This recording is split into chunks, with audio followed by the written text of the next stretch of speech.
Close this blind. Sun decides it wants to make sun streaks.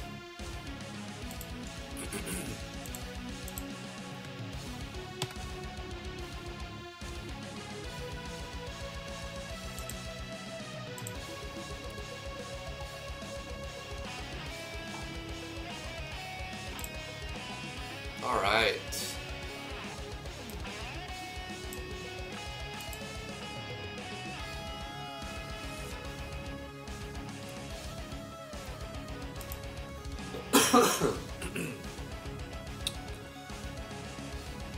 Gonna get started in a minute here.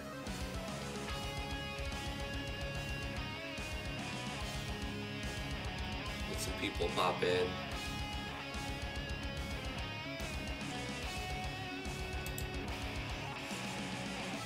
We started a few minutes early today. Oh my gosh. Fantastic. I think we're getting it. The plan is wake up, go to the bathroom, make some coffee, load Photoshop, and start working on the thumbnail. And then hopefully it's done before the live stream has to start. That's the new plan. Answer emails and Discord. Seems to be working. Seems to be working. If I can manage to sneak in something to eat before I start, do that. A banana.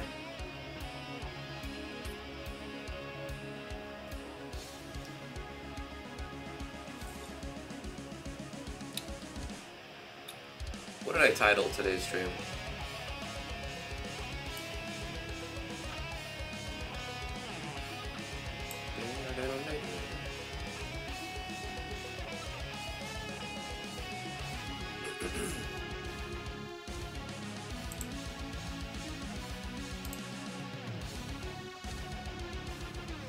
What did I say we were going to be doing? Eventing new maps. Right.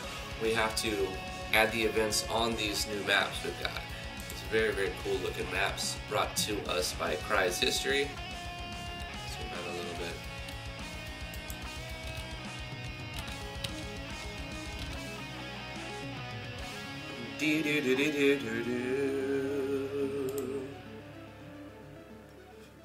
Hey baby. Hope you have a good day.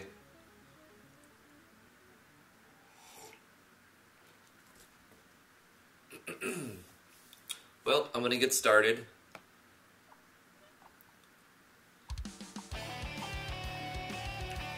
I do have a lot of work to do, so we're gonna do that. I'll be jumping back and forth between this event right here, the random dungeon generator, and editing this a little bit, I think. Or no, I'm calling a common event here. So until I get to the next tier. Path of the stream! It's good to see you, man. Cry's History! Hey! Thanks for the awesome maps. They're awesome. They're super cool. I did it in a common event, so I'll be jumping back to the common event, actually. Here we go. This is for the battles. I'm gonna have to design some new enemies by the time I get to the next. I won't even really make it to level 10, really. Only designed 5 enemies so far. It's because I specifically want them to have 3 items to drop, 3 custom skills, some action sequencing, custom animations. That's why it's taken so long to add enemies. But we can add the dungeons transfer event. We'll be jumping back to this common event for each new map that we add and changing the role. Excuse me. Okay, let's link map number 3, because I think we finished map number 2. We call this one the exit. And they all need to do the same thing. Add 1 to the dungeon level if they go to the exit and proceed. Set it back to 0 if they're leaving the dungeon. And set all of the switches off when they leave as well. And transfer when they exit. Okay. I'm gonna take, let's look at the entrance. From the entrance, you'll just say, not right now, or exit the dungeon, because they have to make it to the end to be able to go to the next thing. Hey, Zarsla. We're just getting started. I'm gonna copy the entrance event, because it'll be the same for all of the maps, pretty much. And move to the third thing. And then we'll have like a teleporter for the exit in some maps that come to like a conclusion. I mean, that makes sense. Quick question, is there a way to put the region the player is in as a condition in conditional branches? Yes. You need a player tracker. Path of the stream. You'll go to common events and make a player tracker event, and you're going to use get location info on the player right here. Where is it out on the menu? Let's see.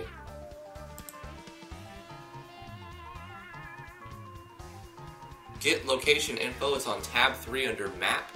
You're going to select get location info. You're going to need to create some variables.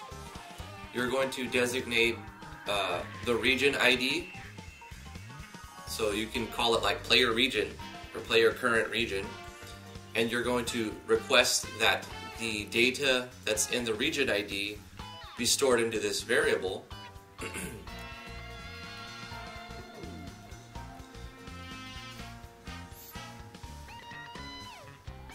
And you can also get X and Y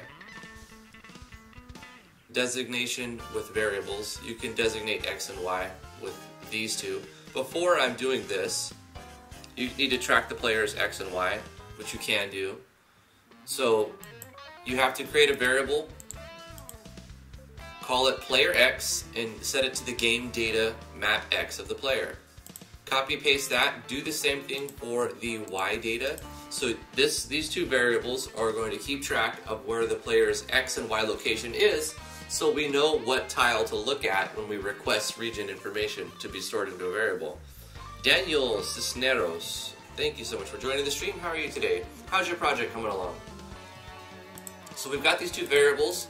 They're storing the X and the Y. This has also got to be a parallel process, and you need to turn on the switch at the beginning of the game on your initialize event, so that at the beginning of the game, a switch is turned on through some auto-run event, and then the player tracker is always running every frame of the game. This one I don't think you need, but you might as well grab it too inside your player tracker parallel. Create a new variable, call it player map ID or something of that sort, and set it to the game data of the map ID. Then you get the tab 3 under map, and you say get location info underneath that, and you select a new variable, player region ID. For the info type, you say region ID, so you're requesting that the region ID information be stored into this variable. The region location of where, though, so that's why you need the player X and player Y variables. So if you have this little tracker event, T is going to make a tutorial on it. She mentioned it.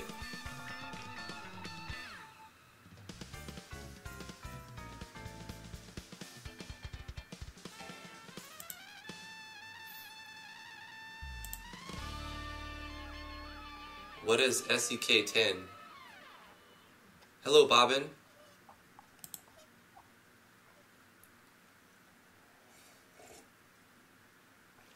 Welcome to the stream. How's your project going? That's how you make a player tracker. Easy peasy. And with this information,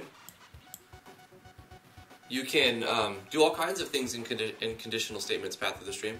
It gives you more ability to set up conditions so that if the player is on a certain region, you want something to happen.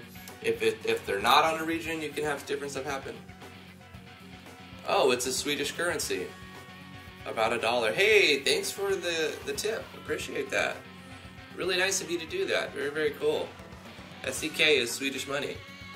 All money is good money to me. That's very fantastic of you. SimPro Studios, how are you doing today? Hope you're having a fantastic day. My day's going well. I started on time today. I just had to wake up early and do everything as fast as I can and work on a thumbnail right from the get. And then I was ready. I was like, hey, I got 4 minutes. I'll start streaming 4 minutes early. Thank you, Bobbin. Appreciate it. Let me know if you need any help. Also, there's a Discord. Links in the description below. If you need help, there's a lot of people. Early. 4 minutes. Hey, 4 minutes early. Come on. Sometimes I start 15 minutes late just trying to get the thumbnail done. Alright, so there's the little mini tutorial in there. Let's update the map a little bit. Whoa, wrong button. Let's update the map a little bit and have the entrance right here. Makes sense.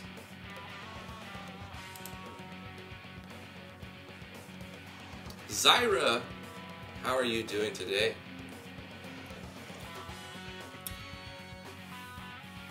Your name seemed familiar. I'm just plugging Discord at every opportunity I can.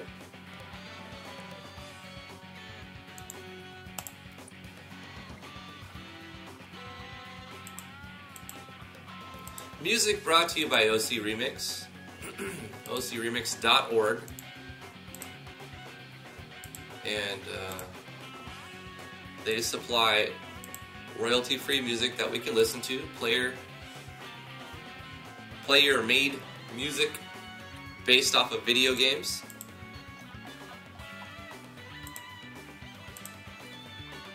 And as long as we're doing something over it, it is under fair use, so I highly recommend their service.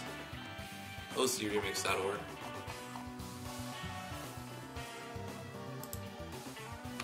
Demos Overkill, Silver Starlight. How are you guys doing today? How's the projects coming? You guys killing it? You guys doing a little bit? You guys taking a break? Where you at? Where you at?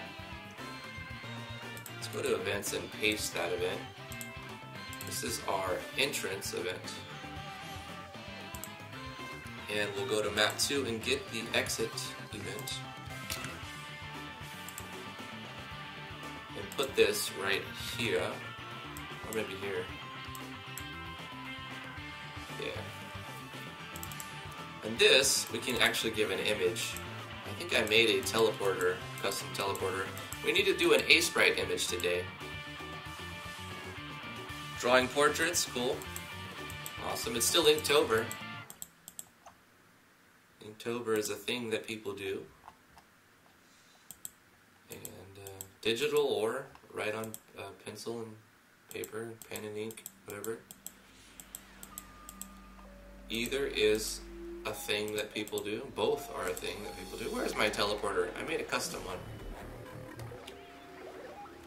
Here it is. What is this? Oh, there it goes. It just had a weird start to that one. Let's take the amazing tile. I think I called it amazing tile, ironically. And give it that. Doesn't need to be stepping. It's actually going to be below characters anyway. Player touch still. And this is our exit. And if they say we do the transfer event, okay. Yeah.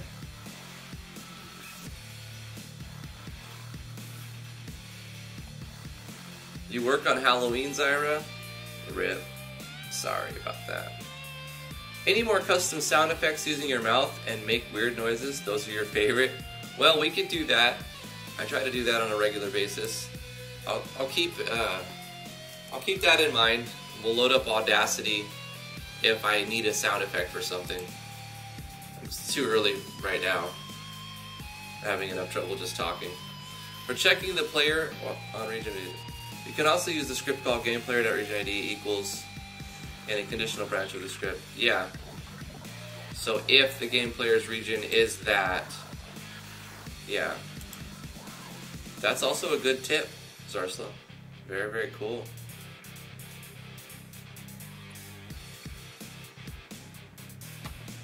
Simpros, yes. And where's it at? Can it see it? Can you see it? I don't have my thing up. Yes, and I have it. About done with it.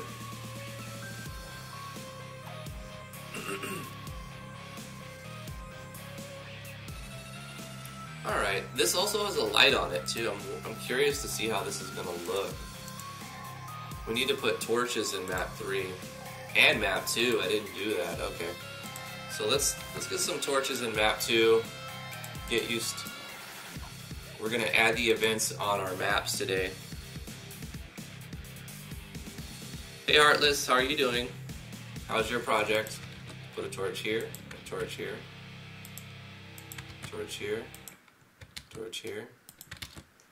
There can go a torch.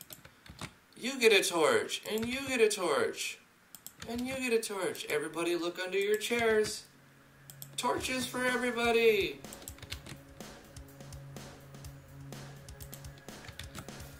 Loxen.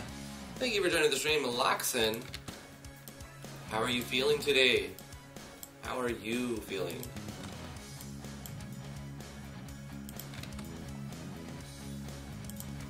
Has anybody asked you how your day was today, Loxen? How was your day?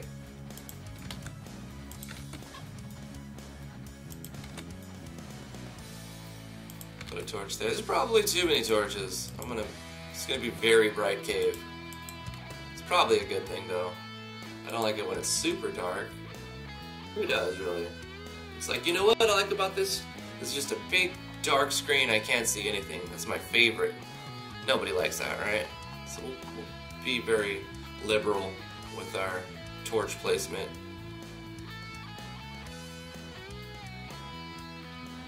Who's placing and lighting all of those torches? Good question, Michael Posada. Good question. The fairies, obviously. The pixies. The pixies. Jinx will tell us more about it later. It'll be in the deep lore, hidden inside of a book, in a shelf, like way out of the way.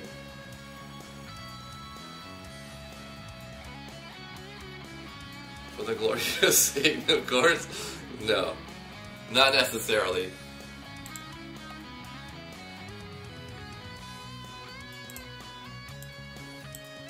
Let's walk around the map and get a feel for it. How does it feel? My immersion!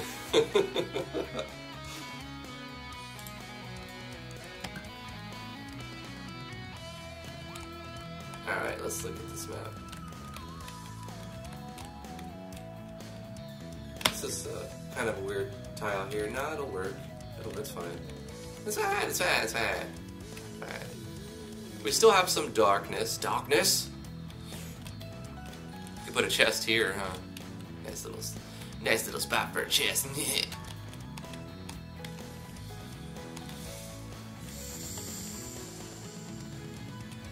The encroaching darkness still covers some things. Chest can go here, and we can move that torch. We'll get rid of this one torch and put a chest there.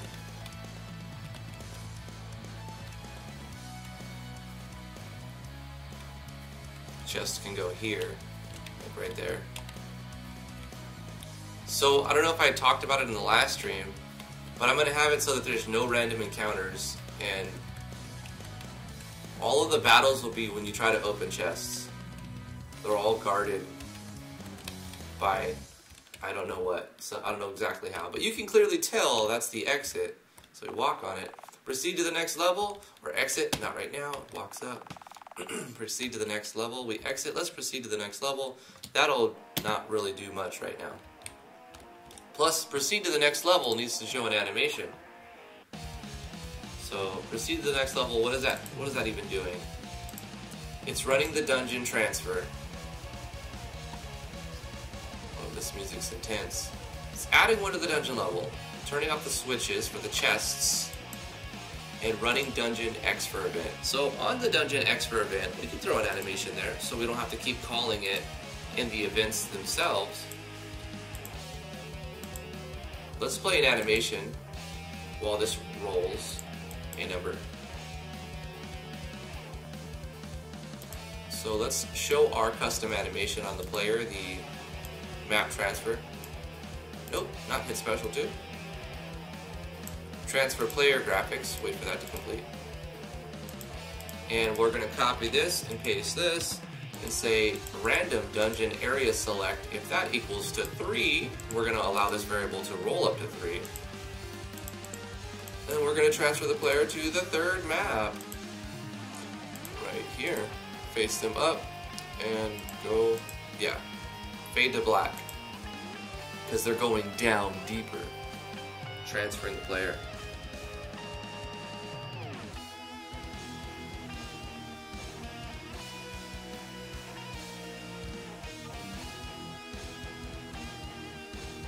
Is there a way to make the light that the torches give off radius increase and decrease in size like they're flickering? Yes, all you have to do is replace light with fire, Zyra.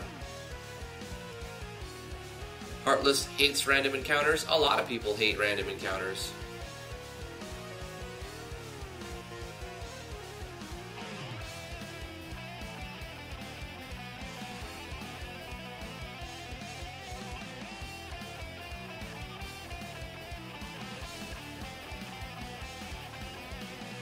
Encounter meters, like in Legend of Dragoon, that was a good PlayStation game.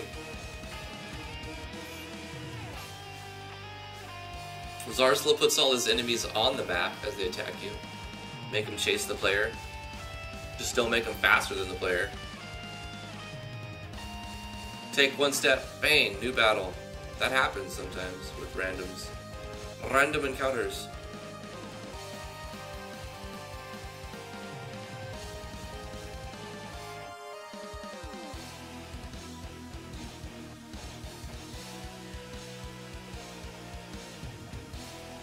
Zarwell says, I'm a girl, by the way. It's good to know. I've seen you for a long time, Zarwell. I never knew. I always assume male when I don't know, just because it's easier on my poor little brain. I'm always lurking, says Heartless.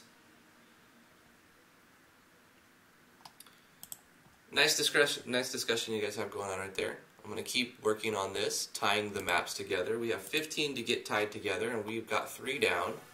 But we have to add the torches to the third one. Also, I'm going to remove this torch, because we're going to put a chest right there. Yes. I'm going to do it. Let's put some torches here, here, one there, one there, maybe one there and one there. And this will have a glow as well. We can bring it down one. Put it more centered. But I kind of want the player to make that one extra step to make this map seem one step bigger. Yeah. You know what I could do? Is I could make it seem like there's a torch right here. If I put a torch here, like say like that, but then get rid of the image. I want to see how this light will look. And if it looks stupid, I'm going to get rid of it. But if it doesn't look stupid, then I'm going to leave it. So let's start on this map.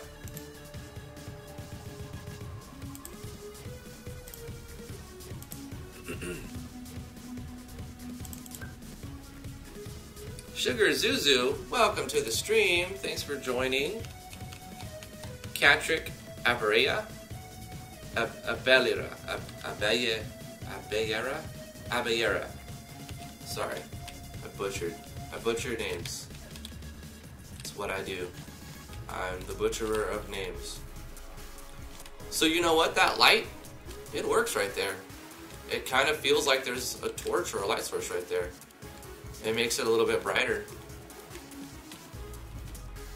So we can simulate a torch being there on the wall without putting the torch there.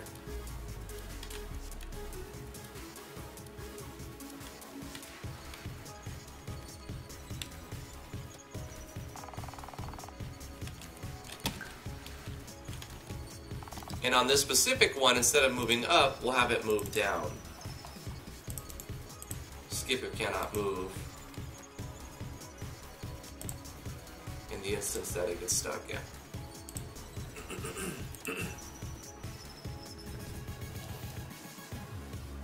Path of the Stream finished all of the major maps in this project. Cool, man.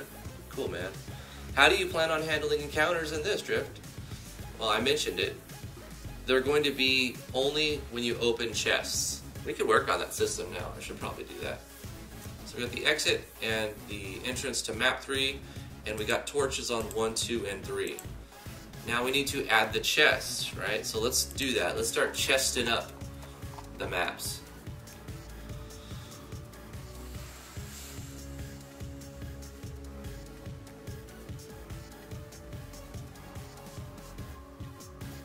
The current map looks like a ghost. It does! Oh my gosh. Ooh, spoopy ghost. It's even got like a mouth and a little eye and a strong eye.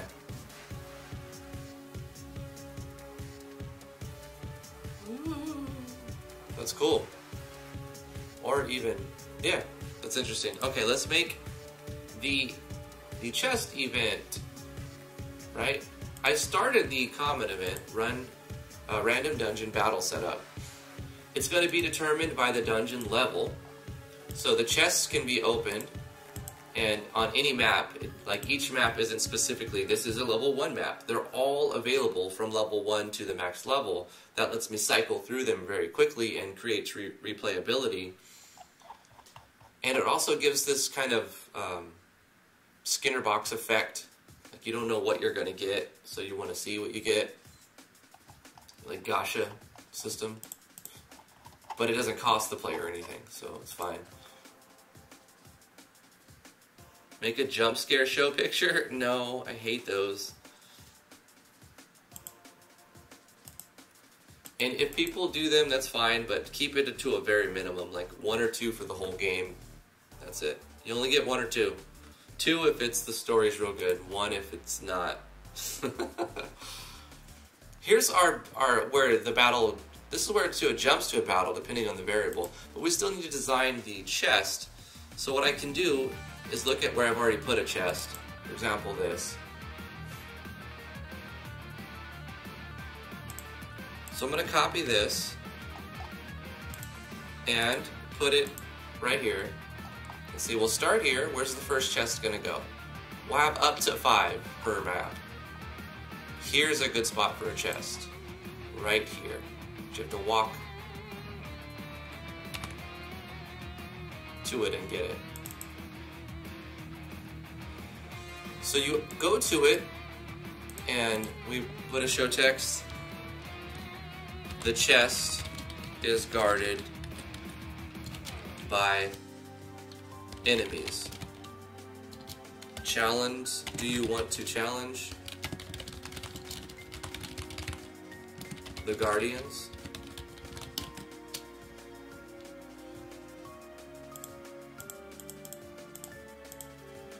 We do a show choice. Yes, give me the loot. Give me the loot. Not right now. We'll default to yes, give me the loot. If they decide they want the loot, then we're going to put that in here. Actually, we need the sound effect too. If they say not right now, nothing's going to happen. They'll make it copy-pastable. They can just interact with it again if they want to change their mind. I made a custom sound effect using an ukulele going bidoo. when they get an item. I award an item, the chest opens up, you can just automatically create the chest. It's the same stuff that's there. And the chest sound effect is also the same. I can actually change the pitch if I want to.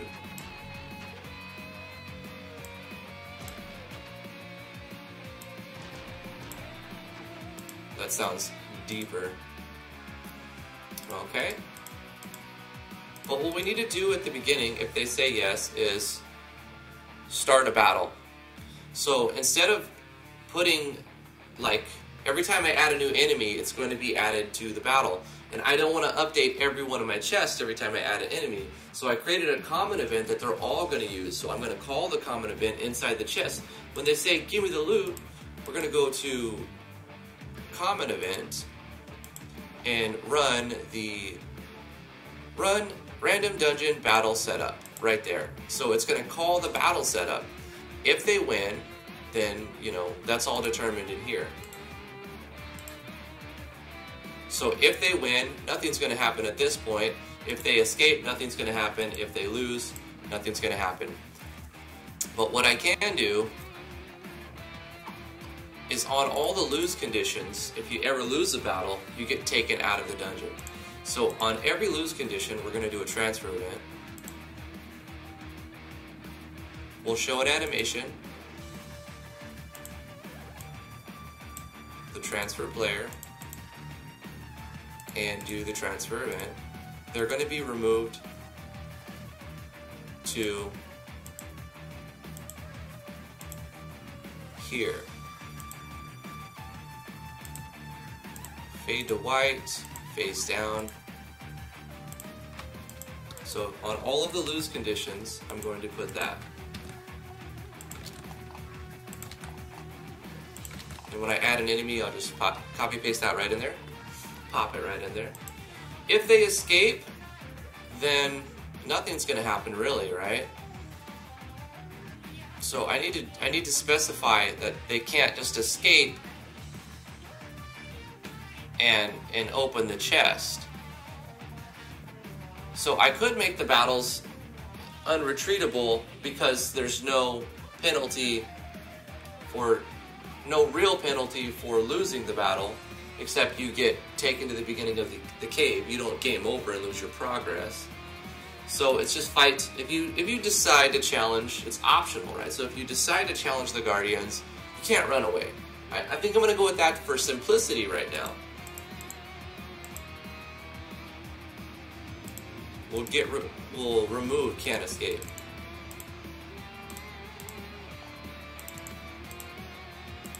I think that's a better thing to do for now.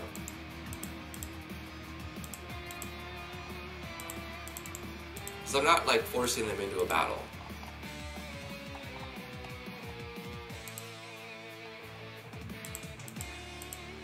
That makes it easier to deal with because there'll be a way to exploit it. You go to it, you get into a battle, you run away, and this is still going to run and open the chest just for running away. So I don't want that, so that's why I'm avoiding that by removing the can't escape.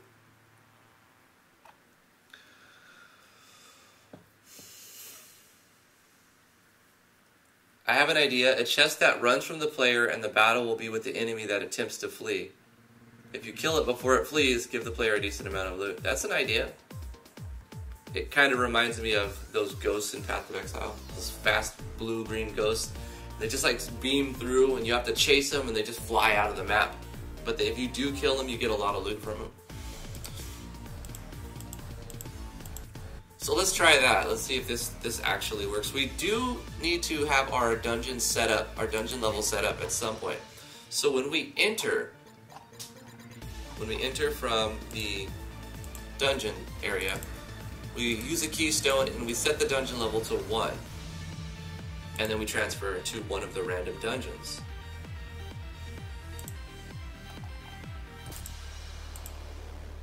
So we can test them out. And since most of them are being handled, all of the stuff that's actually changing is being handled in a common event, we could throw chests all over the place and we don't have to worry about deleting all the chests and remaking all the chests, because the main thing that's happening, the main thing that's going to be changed will be inside the common event that will be called from all of them. So it makes sense to just do it in a common event and to save me the trouble later on if I change one thing. Loophole!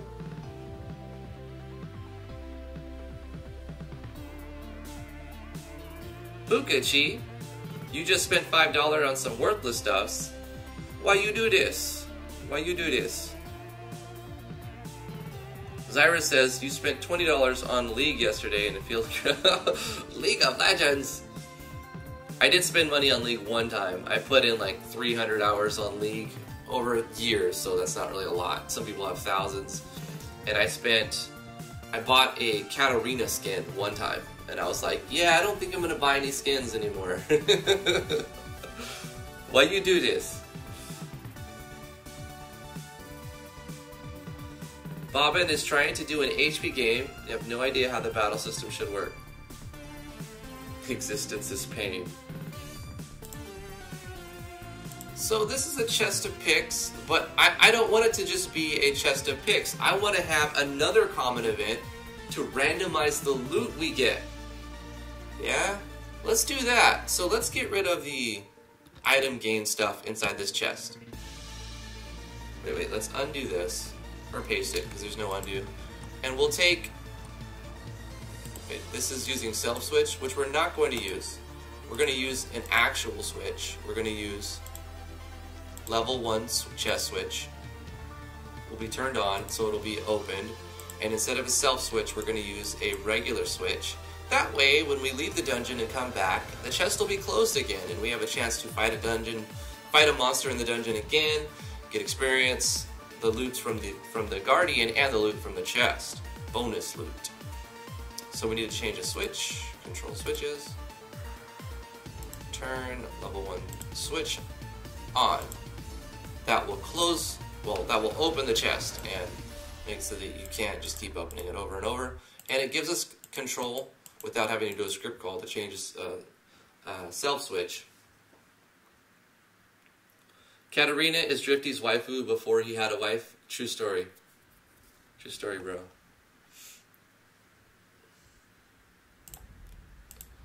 Alright, so let's make a common event for the chest loot. We got a common event to determine what battle we are in based on the level of the dungeon that the player is currently in. Not the map they're on, just the level of the dungeon, the variable.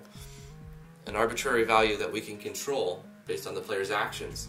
We're going to do the same thing with the loot. So let's make a common event we call right here.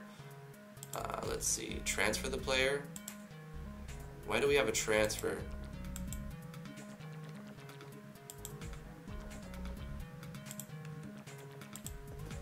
Where are we transferring the player right here? We're not going to be transferring the player.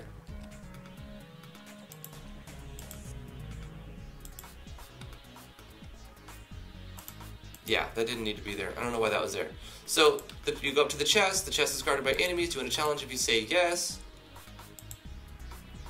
then it runs the common event that will start a battle, depending on the variable. Depending if that battle has been finished, it will open the chest and turn on this. But we need to call another common event right here to determine what kind of loot the player got. So let's make a common event, one loot table for all of the chests, except for specific chests. So we'll do a common event right here, and we'll use a blank one, 42. Call common event 42 right there. Why do I have it called? Okay, never mind. Hopping into the database, number 42. This is going to be random dungeon loot chest. Loot table.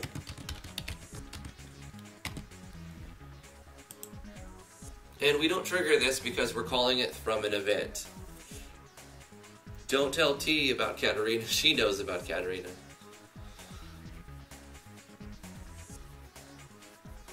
Royal, what's up, my dude? I have to chat on the phone. Don't judge me. I know the interface is so hard. I need my 2-screen keyboard mouse interface. I wish I had a neural lace that I can interface and just go and control everything with my brain. I would totally cyborg it up for a faster interface.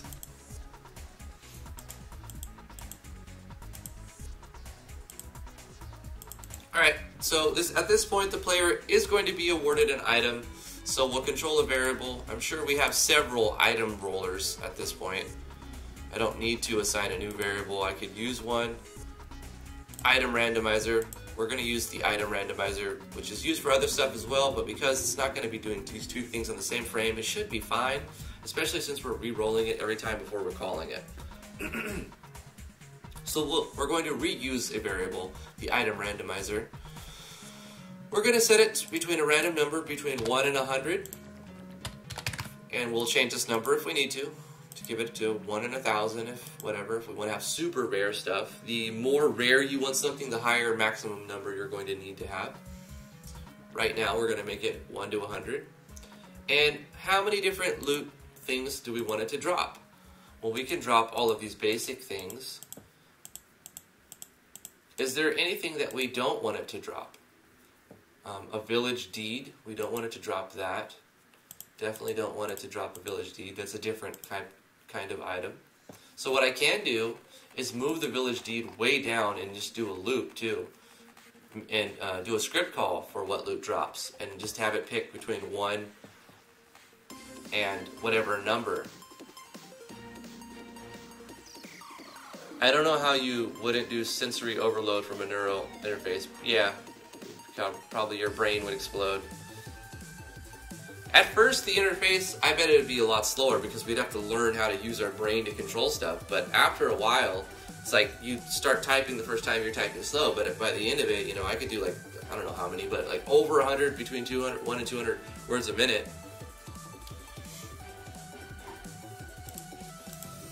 It'd be the same with the neural lace.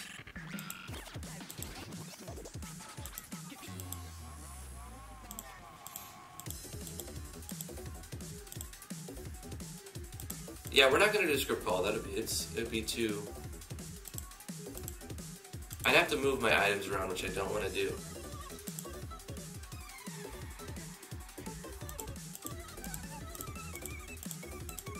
I don't see why we wouldn't want to put most of these things. The more things, the better. We could even put a keystone in there. We wouldn't want to put pixie dust because those are specifically things we have to find as a collectible, right? And this unidentified sword was from a tutorial at the end of yesterday's stream. So I'm going to delete that. So no village deed, no pixie dust, but the rest is all fair game. Easy. Okay. Easy, he says, 5 hours later. Okay. Conditional branch. Another thing I want to keep in mind is, do I want to have all of these items have the same chance to drop? Or do I want to play, have like a rarity come into play? I could have like very common items, and then drop it down in rarity.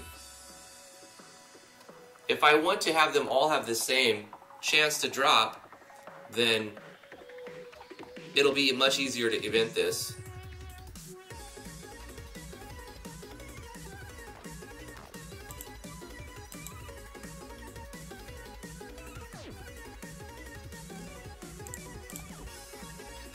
Okay, let's decide, let's do it. I'll change this. I'm going to change it for sure. How many items are we going to have it drop? Up to 30 minus pixie dust and the village deed. So 28. We're going to have them all equal chance to drop for now. So random number between 1 and 28. Not 25. Hands. We'll do a conditional branch. Wow, this one's over the top, huh? It's almost over anyway. I'll let it finish. Oh my gosh. Oh my gosh. Conditional branch. If the variable item randomizer is a 1, then we'll do an item. Change item. We could also include gold as well if we want to do that. But maybe I don't want to have gold be an item drop in these random loot. we'll say we get a pickaxe and show the text for you've obtained a pickaxe. And what I'm doing here is \II, which is a Yanfly message core like code, I guess, and it calls the icon of an item in the JSON file and stored in the first space. So this is going to show the icon and the name of whatever is in your database in the first slot. So you've obtained an exclamation point so that they know, yeah, you got a new item. Instead of you got this, you got this, you know. Even if it's, I mean, it can always be an ironic exclamation point.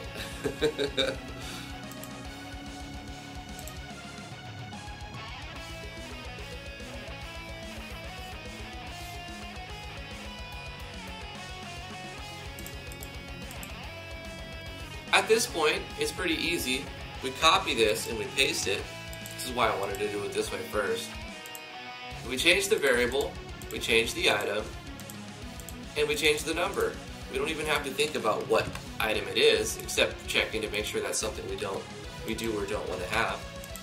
We edit this, change the number. And in the video, I fast forward this, but this is live.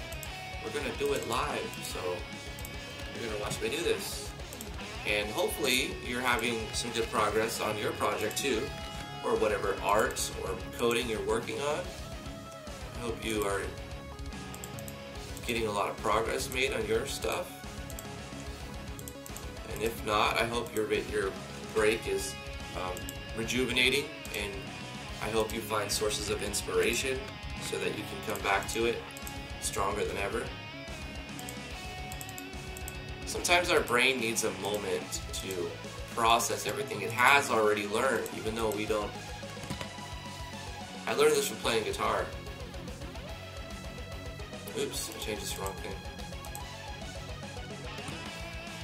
Like I could practice for hours on a song, or multiple songs, and feel like, wow, I mean, obviously I made a little progress, but I don't really feel like I got much better, like there's a wall somewhere in there, right? But you go away and you take a nap, or you sleep and take another day. And then when you first come at it the next day, you're like, oh yeah, like I remember this is maybe almost where I was when I stopped yesterday. But then after you warm up a little bit, you're like, wow, did it just get easier overnight? And the answer is yes, it got easier overnight. As you took a break, your brain fortified the connections between the neurons. It actually created a myelin sheath, strengthening those. That is, if you have enough fat in your diet. Guys, get enough fat in your diet so that myelin sheaths can form between the neurons. And that'll make it so that you are able to learn and remember faster, and you'll keep brain elasticity longer. So eat enough fat. Fat is not bad. It's the sugars that are real bad. Not natural sugars. Natural sugars break down different. It's the processed sugars that are bad.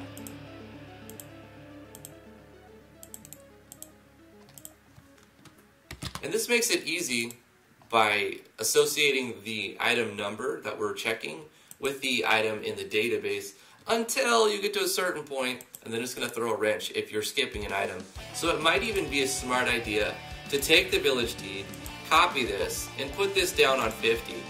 Paste it there for now. You know what? I'm going to go to 100 items and take the village deed, copy it, and put it down on 100. And delete this and delete the village deed here. And go to any other event before I forget where the village deed would be handed out. I think I removed it. Was it right here? Already has the village deed. I removed the need for a village deed, didn't I? Good. Just get it out of the way. The pixie dust, same story. I'm going to copy this. I'm going to put it all the way down on 101. It's like a quest or key item, right? We don't want to put this in the chest. So we're going to remove pixie dust, and we're going to go to all the events immediately before we forget. where we are awarding that item manually and change it so that it's still awarding the correct item. Is it here? No, that's the graphic for it. Is it here? Yes. So you got item, it says item 30 because it was item 30, but now it's item 101. We also need to change the text that's referencing in the database. So we're saying not 30, but 101. And I'm going to copy these two things and go to the every other event where I'm giving a pixie. I should put a pixie in here too. I'll do that. I think it is in one of these dungeons. I know there's another one. There's one. I put a pixie somewhere else. Was it here? No, but it'll probably be there. Maybe one in here too. There it is. And we delete these two and replace them with the item 101, icon for item 101, and the pixie dust. There we go. And we fixed the database manipulation. Do this early and you'll have less problems. If you want it to show up in the text message, Zarsla dropped some code on us. Do this, var item in a script call equals array 1 to 4, variable item selected equals math.random item.length, game variables.setValue x item selected, and then gain items, data items from the item selected 1, and then you obtain 1. It's very cool, very cool. This is why I was going to also redo this at some point, because I know there was a much easier, better way. So I'm going to copy this code over to the projects game open folder and go to credits, or actually we'll go to, well, we can go to credits too, but I need to go to notes. Where's my notes? Quick notes. All my notes. Paste this in here.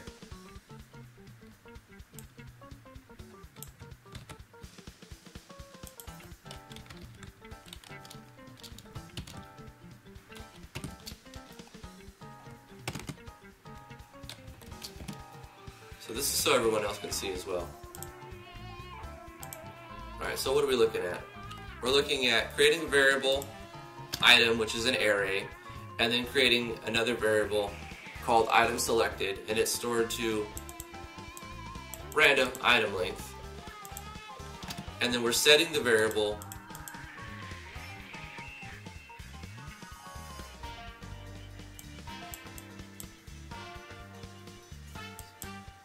what is this set value of x? There's no x yet, right? So if there's no x, do you mean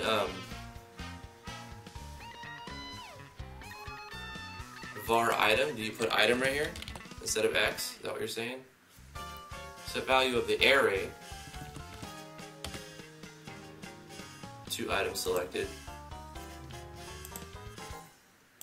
Game party, gain items, data items, item selected.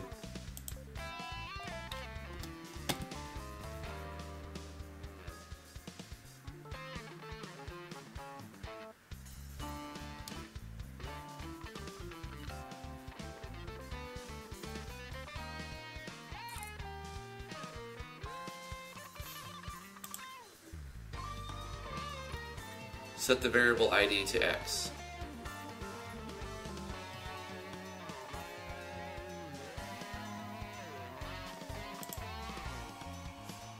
Is this for the show text, right? So we don't have to type it?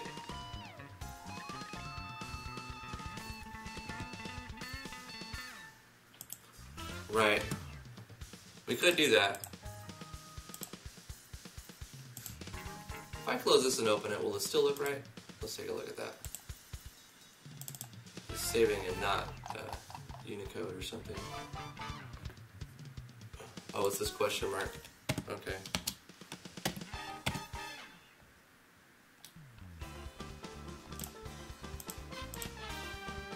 Right, I'll mess with that more.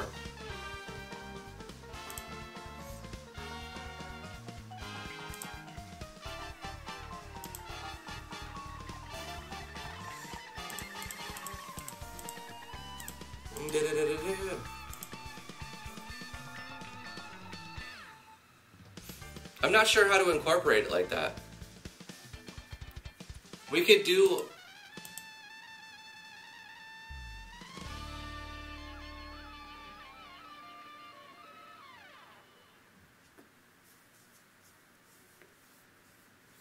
Set value X selected on X as the variable ID.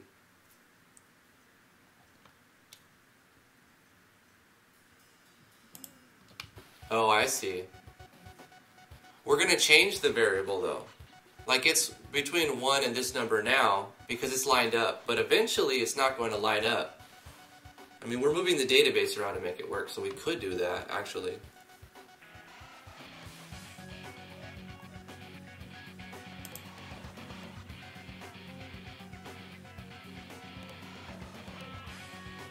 No conditional branch needed, right. It just picks an item from an array between 1 and the max number, and it awards that item, and then it shows the text for that as well.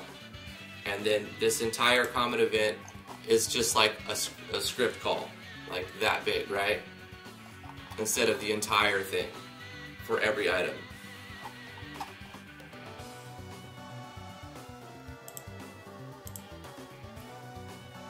Yeah.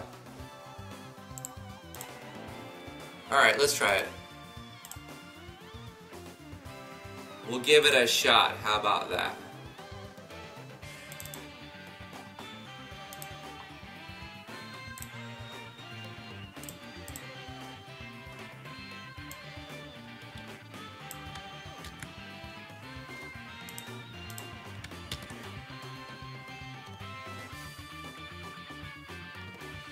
And X is going to be, was it 31 we used?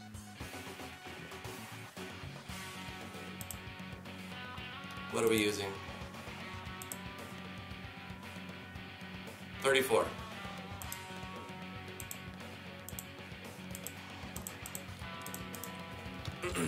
Quick loop. 34.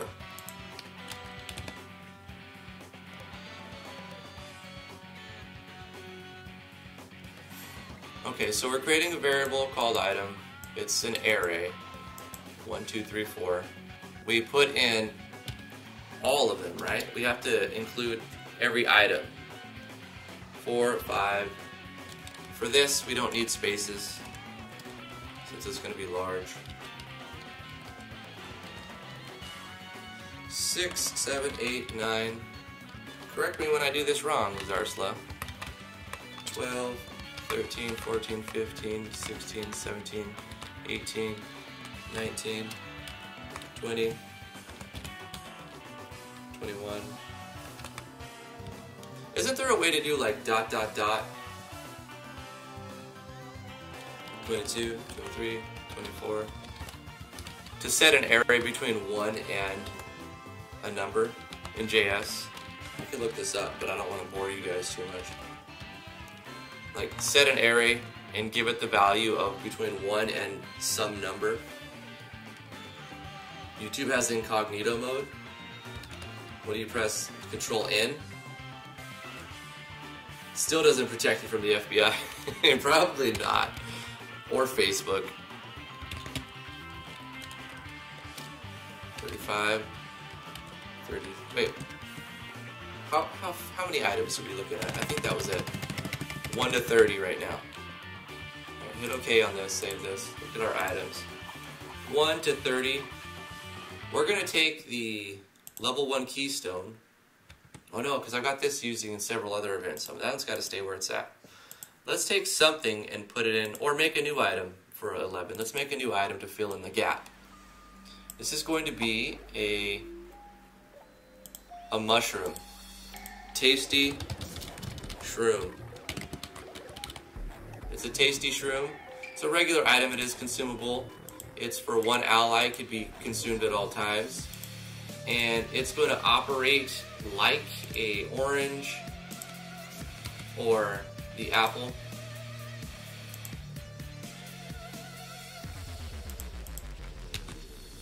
But it's going to give 10% MP and also HP.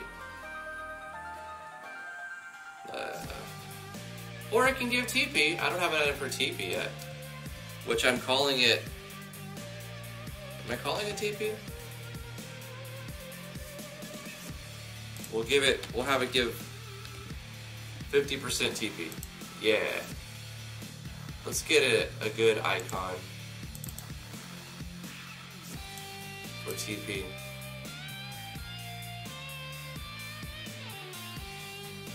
We'll use this lightning one, which is 126. /I will use an icon inside your icon set, inside the text. And we'll give it the value of 100. Tasty shroom.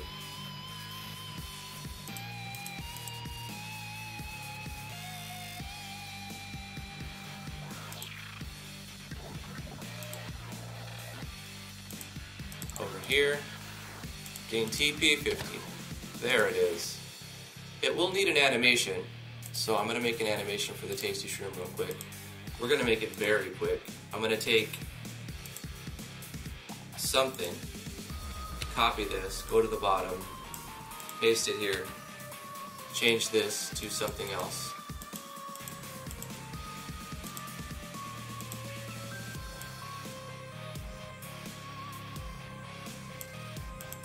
What does that look like? I think I use this too much. I'm going to use a different one.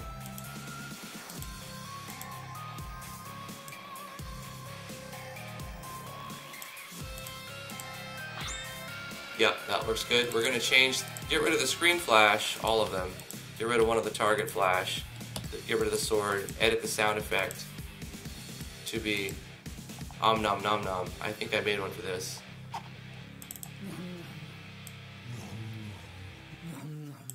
There we go. Nom nom nom.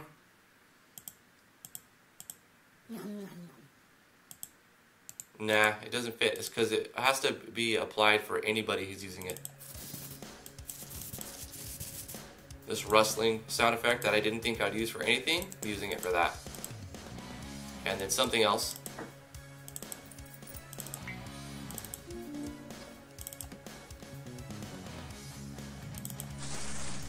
There we go. And we'll have this apply a little bit sooner. And we don't need, actually it is 10 frames. And then on frame 10 we'll do like a restoration sound effect, and that's it.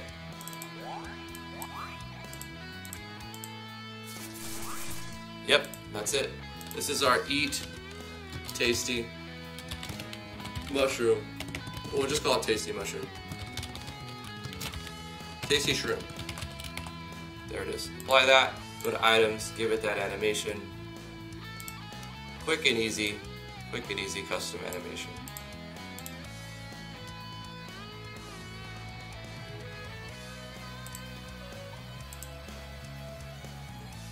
Alright, we got a Tasty Shroom that's gonna go back into our common events.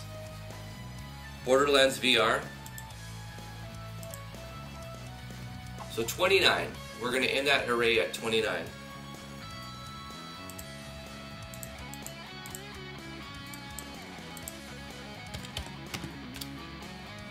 So var item is an array that's got the values of 1 to 29. So it actually has a value of 0 to 28 though. That's something to pay attention to. When you do it like this, it's going to store this as 0 to 28, but it will store the string value, or no, they're numbers, right? Okay. Variable item selected is math.random item.length. It will store this as 1 to 29, you're right. So item selected will be one of these. A random number between 0 and 1 times the... do we have to round this? We have to floor this, don't we? We have to go math.random, and then we say math.floor item length.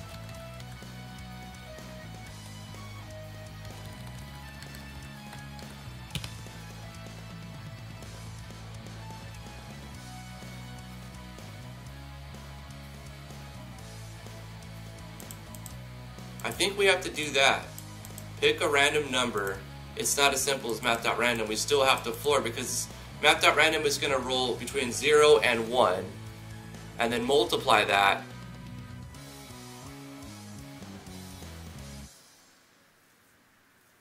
times the length of the array.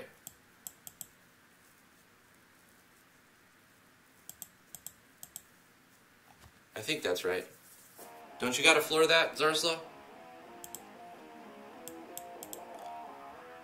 It still could be wrong, I'm not sure. Game variables.set value 34, item selected. So we're gonna set the game variable, so it's because this is gonna be lost to memory, item variable. Or variable item select. As soon as this frame goes by, it dumps that. It doesn't have it. So storing it to game value, the game variables will keep it. So we're going to put inside of the number we're going to roll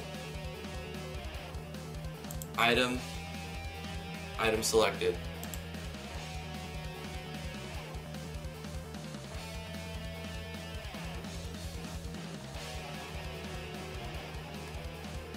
Item with the array of the item selected. Yeah, okay. Item array of the one that was selected.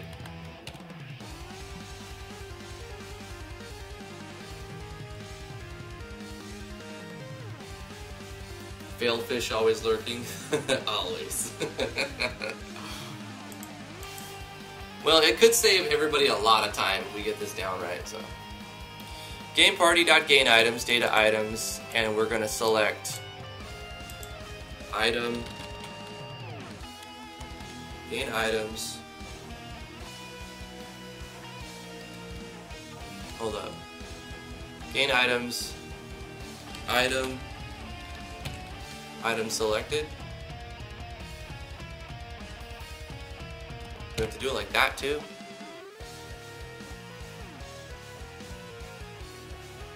Yeah, you're right.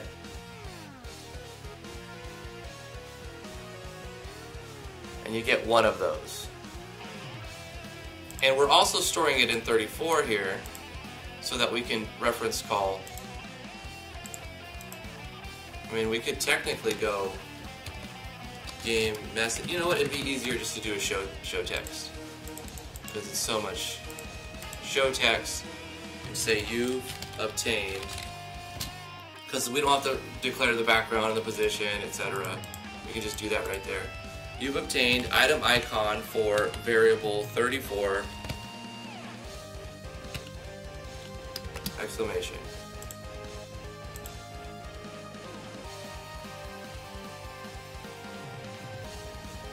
It might work. Let's try it out. Let's run quick loot on the chest.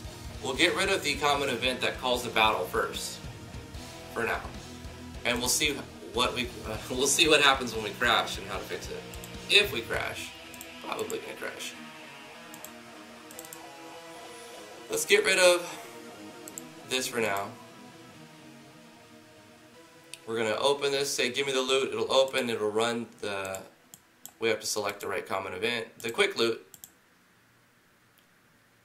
and see what happens. And we can just keep repeating that. Actually, let's get rid of the switch. We're not gonna have the switch turn on, so we can keep checking it. Or we could whatever. I'll put it back.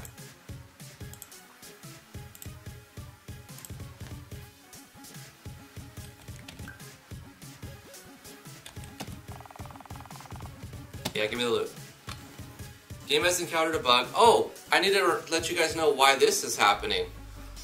This is an update to Yanfly's, not the bug, but why we see everything we see on the screen.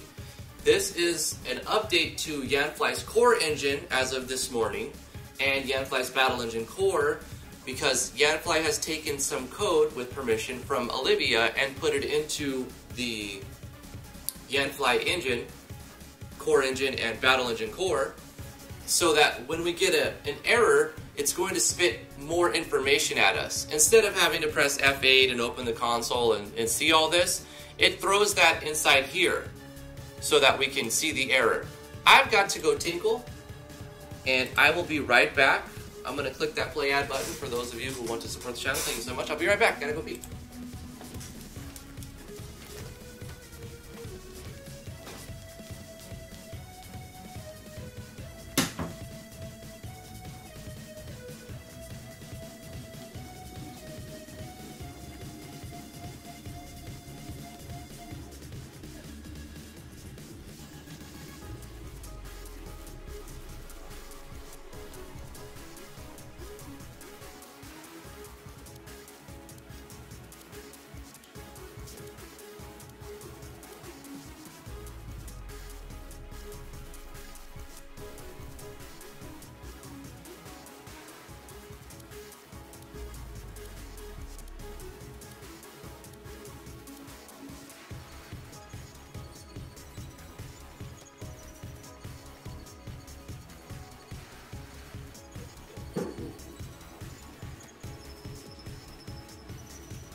Alright, thank you so much. Sorry about that.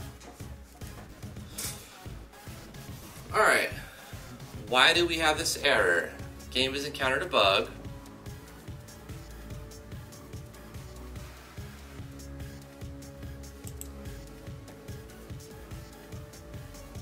It's probably a very common EasyJS problem.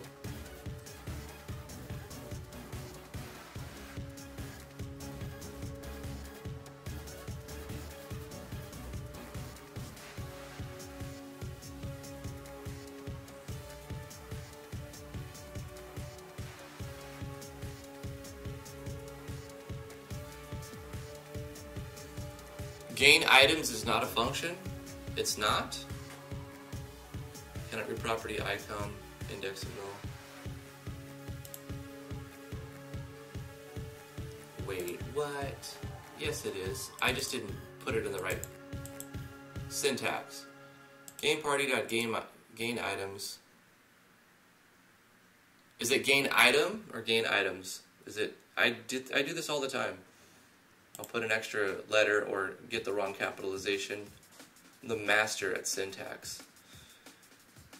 Let me get a link for you guys so I can show you what I'm looking at. Here we go.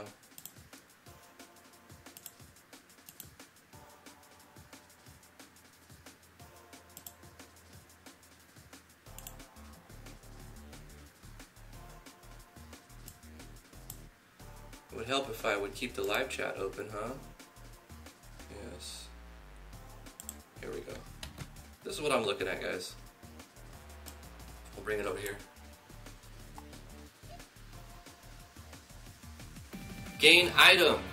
Not items. Gain item. I was right. Syntax. Syntax for the win, peoples. Gain item.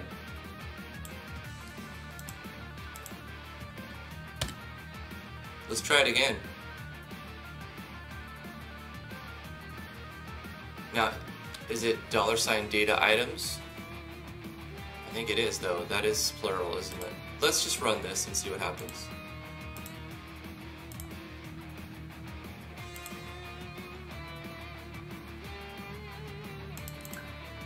I like the way you're thinking, Zarwell. I was hoping to just avoid going through this.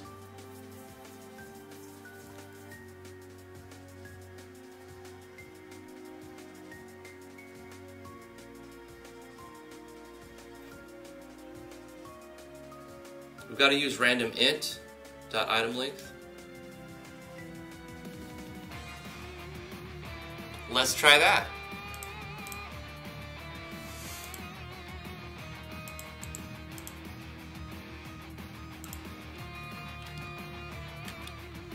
We'll use random int. Maybe we don't need to floor it as well. Let me get this out of here. This is just my own. I had to do this in Node.js when I was messing around with some stuff.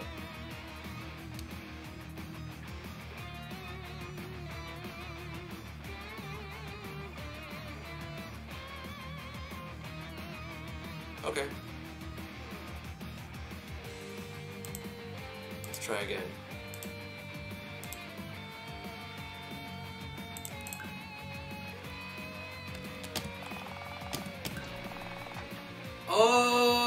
Oh, you don't need to floor it. Well, I'm not sure, because maybe we will not ever get the last item in the array. It may show us undefined if we don't. Or maybe it works perfect. Diamond. Tinker's kit. Iron ingot. Oh, the Tinker's kit is one we can't have either. We gotta move that. I mean, we keep getting the same ones. That's not good.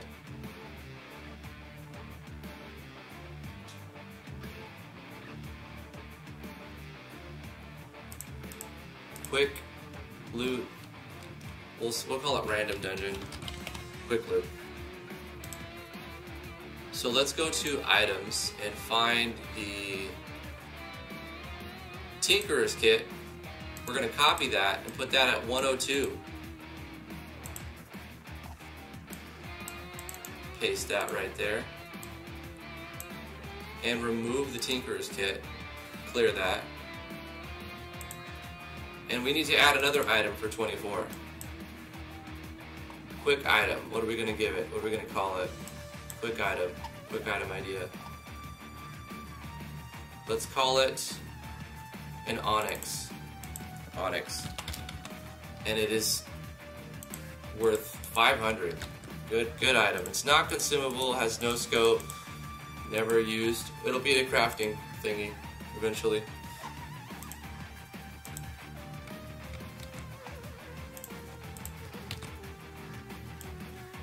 A dark tinted mineral used for high-end trading and crafting.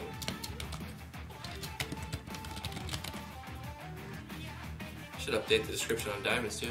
Trading and crafting, because it's already a crafting material, the diamond. We have to do one more thing before we forget.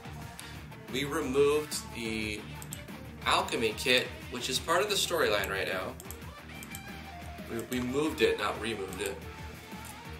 So we need to check here.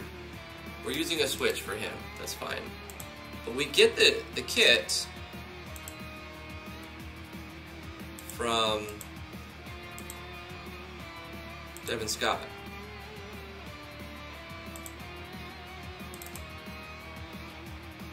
So here we go.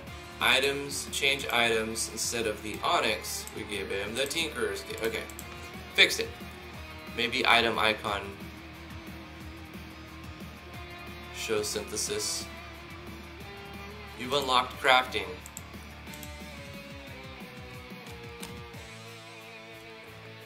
You've obtained item icon 102, I think, and unlocked crafting.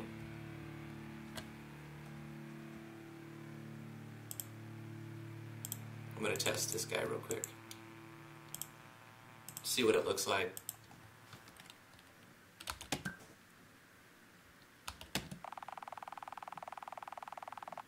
Did I not change his sprite? You have obtained the Tinkerer's kit and unlocked crafting. Did I not change his sprite? Let's take a look. I did not. Devin Scott? I did not. Now it won't look so funny. Hey! Testing that caused us to fix a different bug. I love it.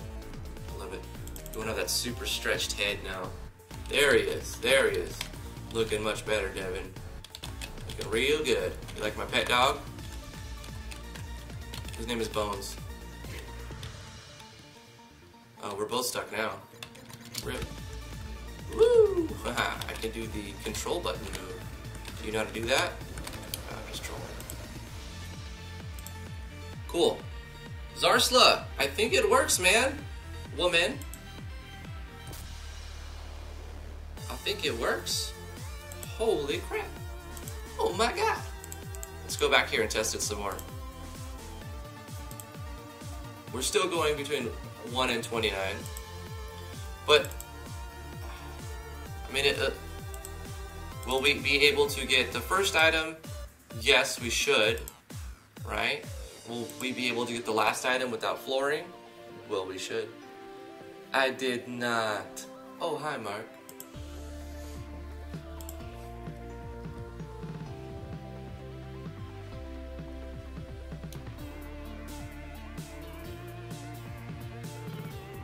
No, I don't need to remove 24. I'm just replacing it.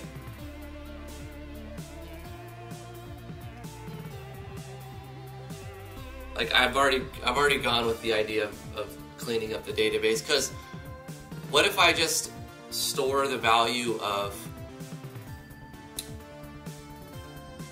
can we use a for loop to push something to, say I had 1,000 items. I don't, I'm not going to, but wouldn't we be able to just go like and make a for loop to push everything for, was it I equals 0, and then I less than however many number, say 100 items, then we I plus plus,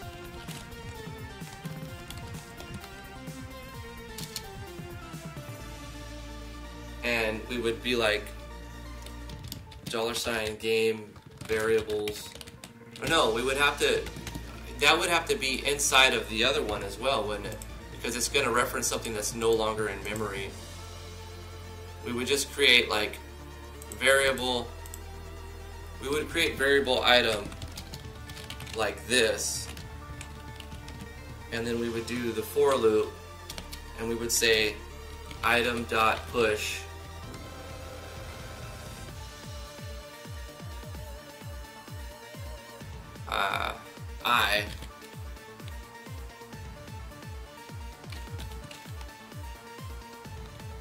I think we have to do plus plus I, so it adds to it first before it does it. It adds to it and then it does it.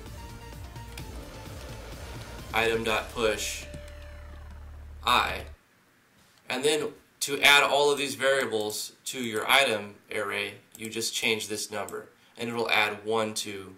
Is that right? Is that how it works? I think so. Something like that. If I had a bajillion things to add, I wouldn't want to type them all, right?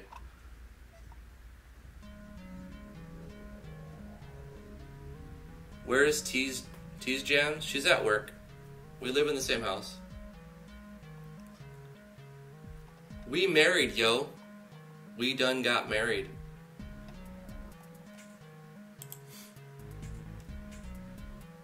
Yeah, that's cool. That's cool to know.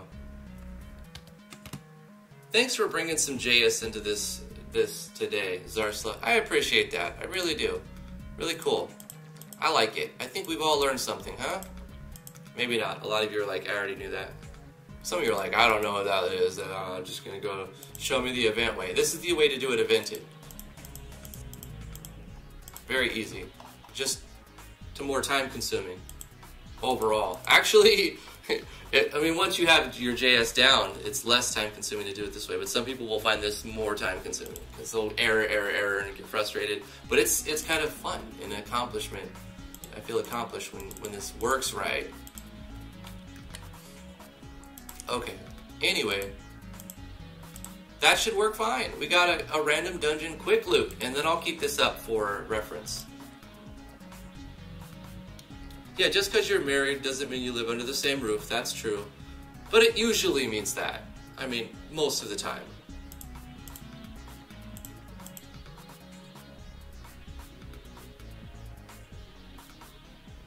Nom nom nom nom. Alright, let's go back to the chest and finish it up. We did some stuff to it.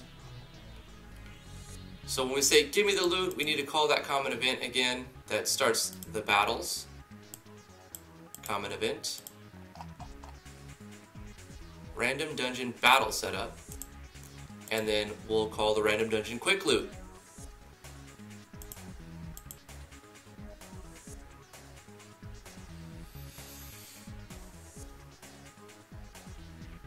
I like it. I like it. What we can also do inside the quick loop is an animation. or sound effect, right? Let's play the, what is it called?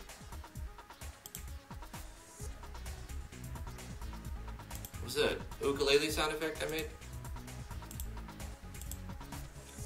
It would be easier to copy it from another event, but maybe since I didn't know where it was, it would have been faster just to add it from the menu. What are you gonna do? What are you gonna do? Where should we do it, before or after? Or should we do it in the quick loop? We should do it in the quick loop. Yeah, in here. So you get an item, does the da-da-da-da, and it lets the player know. Sound effect, pick an item, and show the player. Give the item and show the player what they got. Beautiful, beautiful. So now it'll start a battle, and since it's 0, it won't actually start a battle, will it? Because it's checking to see if it's 1, then do this. If it won't start a battle right now because the variable is 0, right? Yeah, it's 0. You got coal. You got salt. You got wool. You got insect stinger. You got spring water. You got a diamond. You got another insect stinger. Bolt of cloth. Fresh apple, baby. We getting all the stuff. Another fresh apple.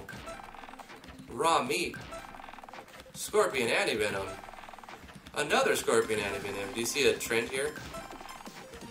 Maybe we should do, yeah, I see the trend. This is just a weird randomization thing.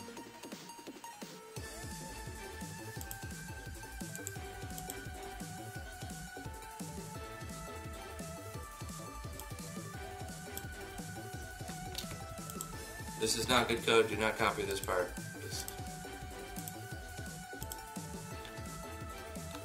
But it's just something with the MV engine. Bolt of cloth, wooden log, raw meat, another raw meat, insect stinger. Sometimes you get 2 of the same, and that doesn't seem to change it at all. Yeah. Why does it mimic? It's like it's not updating the variable or something. I was trying to run it again. It's like I don't let a frame go by so it doesn't have a chance to change it again. Maybe, I mean, that's obviously not going to happen because we're going to get into a battle, you get an item, and then you move around and stuff happens. So.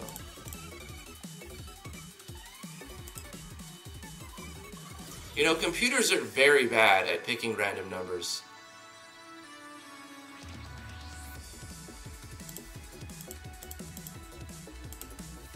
They don't handle random very well.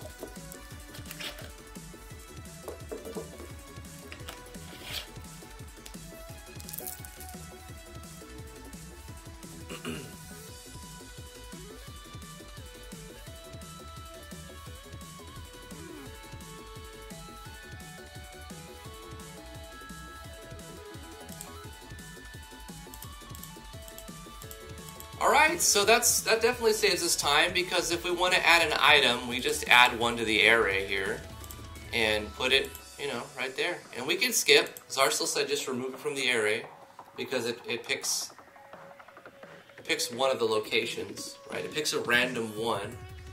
A random int will not make it 0 to 1, it'll make it integer, not float value. That's why it has to be random int. F5, I don't know. It's because people asked where T was, and then I said, you know, they were asking, does she live in a room next to me? And I said, no, we live in the same house. And then I'm like, yeah, we're married. You know, we got married a couple weeks ago.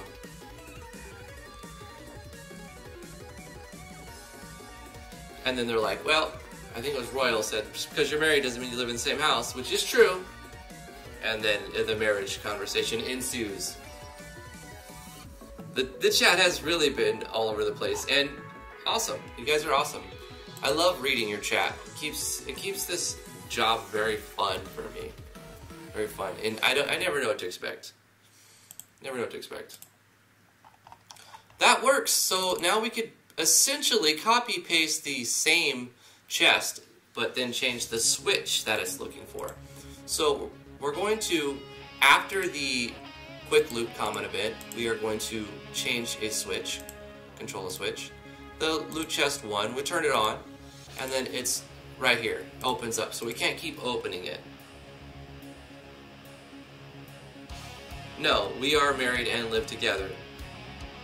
But somebody said that just because you're married doesn't mean all married people live together. And I said no, but most probably do.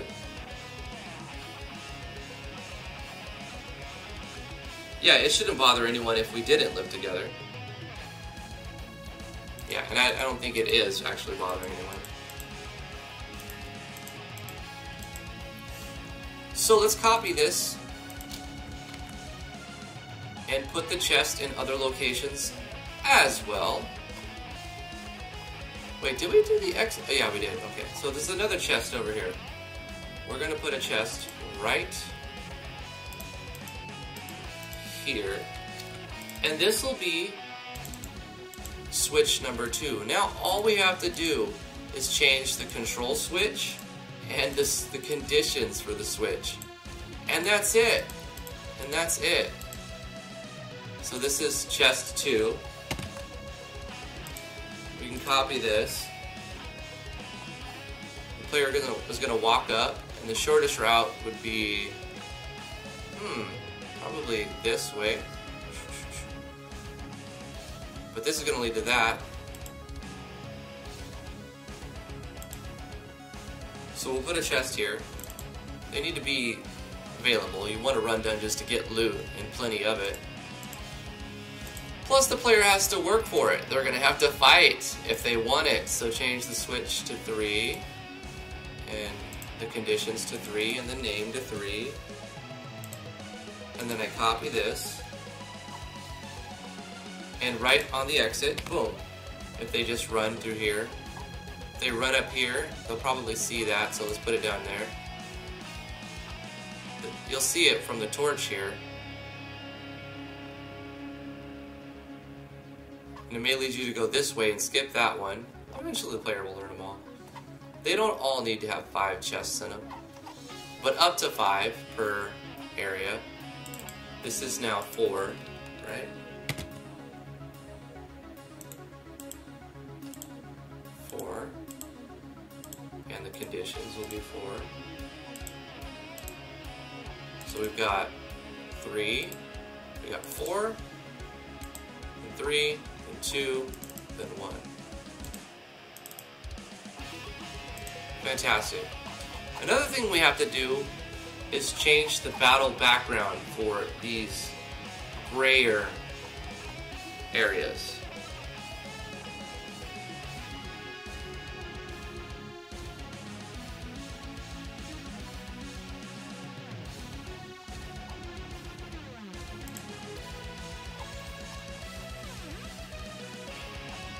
That works. That'll work fine. Let's run through it as if we were going to, like we got in this dungeon. We would actually be right here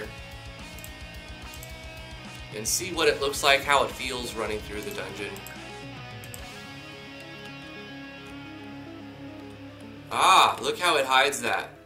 That's fantastic. You can see it. It's not like blaringly obvious. But it sticks out. It's blue and red, it's a contrast color. And then you actually have to make the commitment. You can't, you can see, yeah, because if you go like that, you don't see it. You start to see it there, then you can start to see it more, and it's there.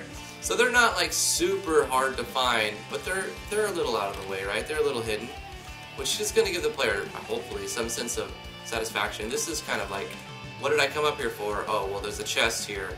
That one makes sense. You know what we could do? Is put it right here. It would be better right here. Because if you're standing right here, you won't see it. We're going to move that one. And then this one, I want this one obvious because this is the one where like, hey, you're about to leave the map. Get something. I'll put this one down here. Okay. So this one goes here. And this one will go here. Because you won't see it from here. Alright, one more time. Silver!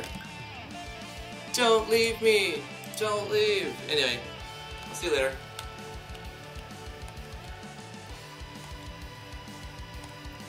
Okay, that one's nice and not super evident, not super evident.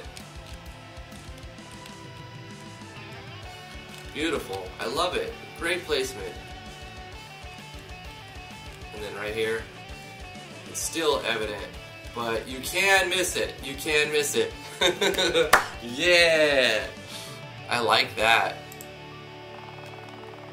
It's right now the variable 0, and it'll only start a battle if it's 1 or above. So, otherwise it would be a fight. That'll be a diamond. Let's see what we got if we were to run this dungeon. We would get a diamond, which is good. Bolt of cloth, another good loot.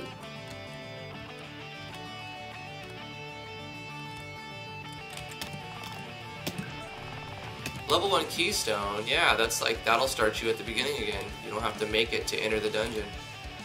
Where's the other one? Ah, see, I forgot where I put my own chest. Fantastic. Scorpion Stinger, cool. So we got loot. A diamond, a Scorpion Stinger, bolt of cloth, and a keystone. It's so cool. It's coming together. Oh, let's leave the dungeon. Takes us out. We added the lighting effects to the thing. The center has a fire, Terrax lighting, that's why it's flickering. And then we have a light source on both other sides of it. So the fire one is right here. And then there's a light here and a light here. And these have a blue-green color, and the center has like an orange color, that's a fire. So when you put them together, you get like this blend mode. And it looks really cool. It's like you have a aquamarine, but then in the center is like more of a yellow, orangish, natural light color. And it has a flicker only in the center. So it draws the player's attention, and it looks cool. I think, anyway. I actually haven't seen any fighting. I don't know what. They're just you know, random, powerful personalities, having powerful opinions, and that's perfectly fine. You guys are allowed to express yourself. Please feel free to express yourself. Just be respectful of other people is all I ask. Ask. There's not a T after ask, there is a K at the end of ask. This one is specific. So what I can do now is start placing the chests on other maps, because we've got the template set up, right? Right. So let's take the chest 1, and on map 2, you're going to enter from here. So there could be a chest 1 right here, or right here.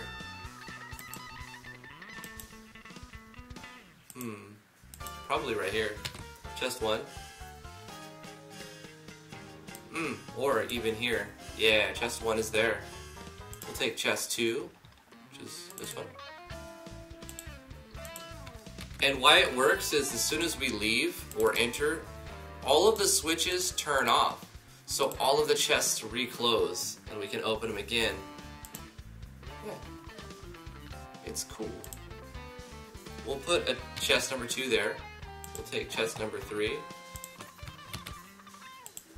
And put chest number 3 over here. This is a bigger map, which is good. Not all of them will have 5. Some of them will probably only have 2 or 3. And 1, 2, 3, this is 4.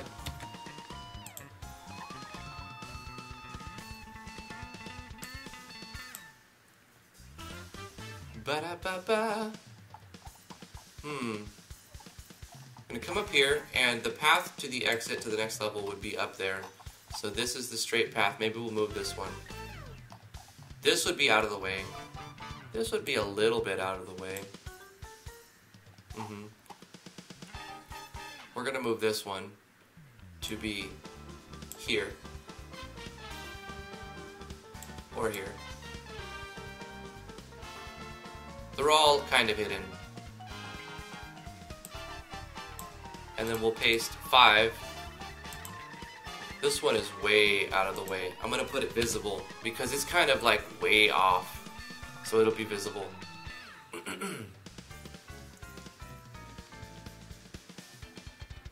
This is 4, right? Yeah. So we'll copy 4. We haven't made 5 on the other one, and we'll put 5 right here.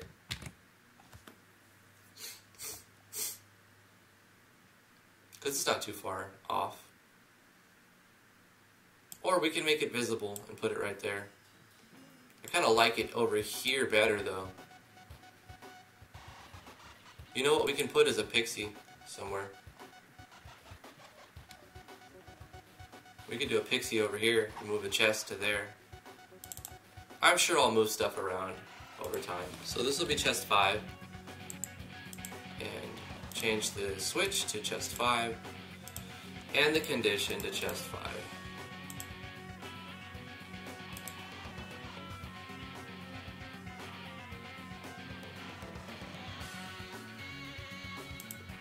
And now to change the fights, I changed this common event. To change the loot, I changed this common event.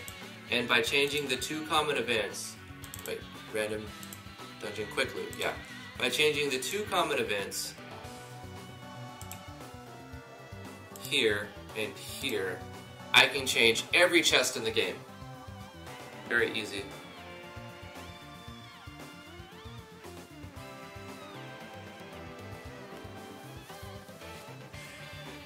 How old are you guys? I don't know who you're talking to, Puka.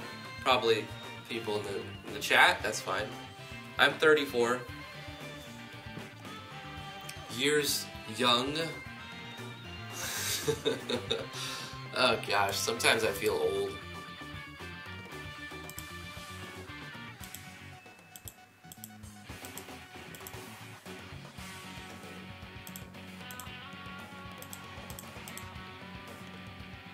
So that's pretty awesome. Dragon Zagrajmer,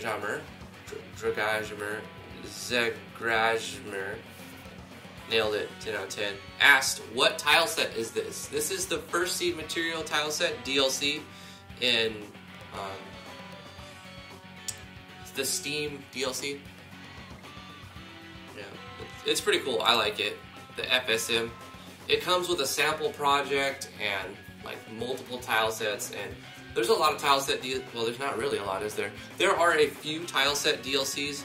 This is the only one that I would recommend that you pick up, the First Seed Material. Fantasy's pretty good. If you like the long stretch sprite, there's ones for that. They're all situational, and it's really up to what you personally like. The FSM is my favorite so far of all the ones I've seen, free and not. But if you don't have the money to throw at, don't feel bad, because there are a lot of really good tile sets available for free on RPG Maker web forums. So you can go check out those free ones.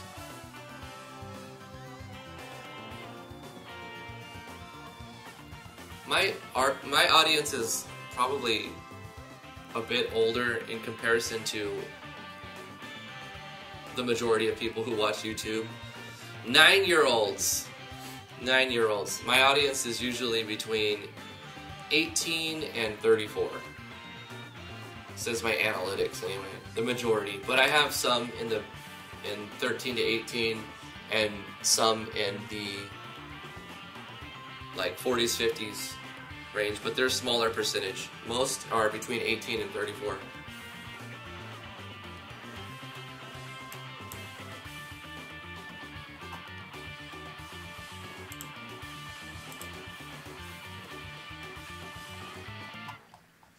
Alright, I think this map is done. Let's walk around and get a feel for it. I'm pretty sure we're going to change lighting a bit. Change the way the torch placements and stuff. We have some youngins. And those of you who are doing game dev, like super young, wow, I'm very impressed by you. You know how few people... Oh, I almost missed it. Yes. Give me the loot. Got a rat tail.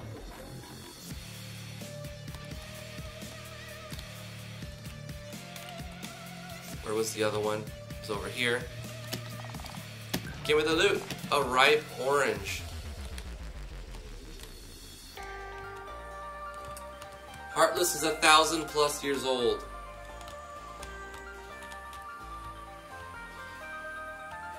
And this, you can't quite get to it from here. You have to walk around. But there's no random encounters, so there's not like a lot of stress. You just have to see the map and look at the detail.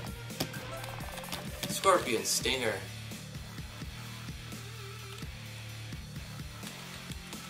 And then here's another one. This one's very visible. I'm thinking I'm going to move that one. Iron Ingot.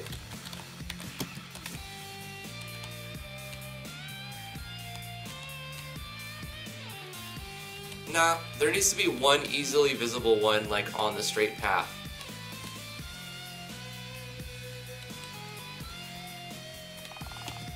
Proceed to the next level. This time, I'll get into fights because it adds one to the variable. This should be a fight now. I need to put in a battle background. I've got to put in some battle backgrounds. We should do that next.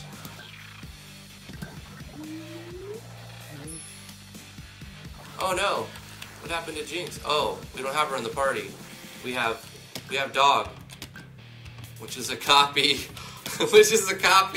of Edmund, but not all the stuff. This is not how it's supposed to happen. Not like this. Weapon Unleash. Oh, our variables haven't been declared at all? Yeah. We haven't gone through the initialization event that sets everything up, so we can't actually battle right. The initialization happens on this screen, and then it teleports you inside of the player's house, where this runs and sets up things, all of these things that need to be turned on to actually work right. I've got to find a good battle background for... I have one for this. The battle background here is fantastic.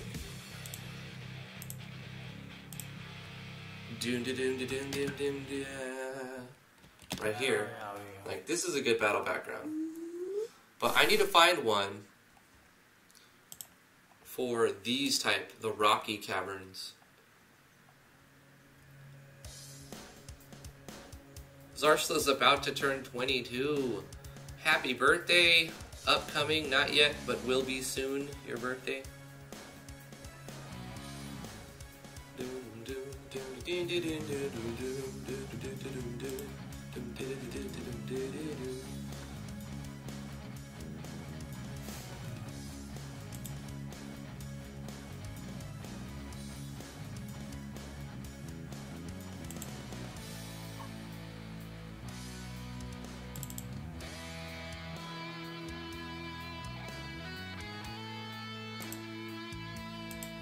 This will be self-switching. Yeah, this is not going to be a random dungeon.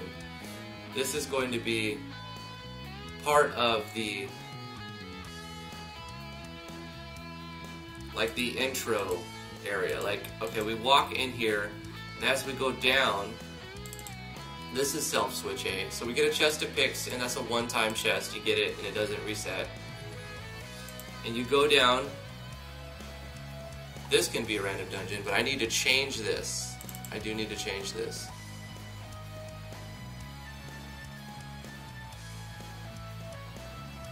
These are using the chest as well. Okay, so I can delete this. My painstaking process of making these chests. Oh no! Goodbye chests. Goodbye chests. We're gonna randomize them. Randomized chests. Bam.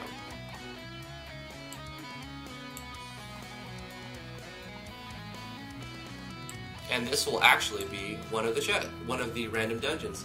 And in order to unlock the blacksmith, this chest will stay the same. This is a chest that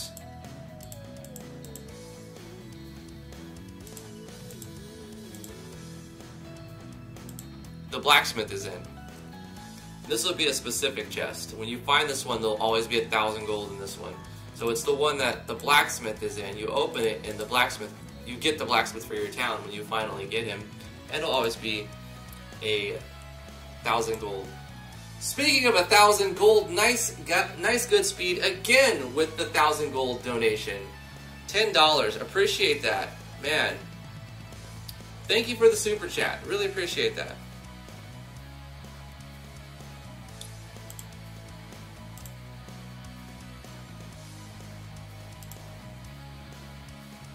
Maybe make a grayscale copy of the good background? That's an idea. That's kind of I like these the trick ways of making art. So let's do that. Let's grayscale the brown cave and turn it into a gray cave. Does people has no more game for Drift? Oh, people keep sending me games. On Friday, most likely Friday, I have a live stream. I have several games to play, but I gotta get my project finished, so I'm working on my project a lot. I do have somebody who's paid me to look at their game, and probably on Friday we'll do a first impressions.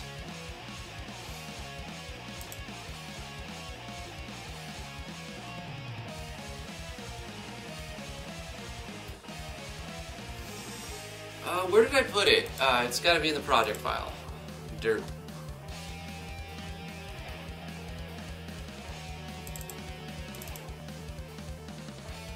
Natural Explorers. I've heard of Remonster.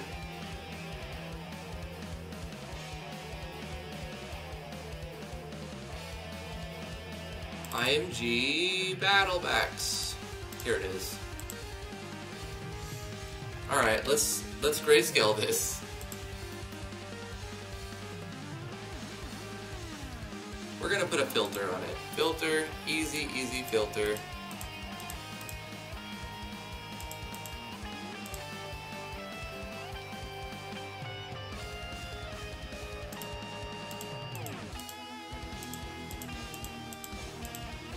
Actually, we don't need to do a filter. Let's just change the draw mode, layer from background, and change the draw mode to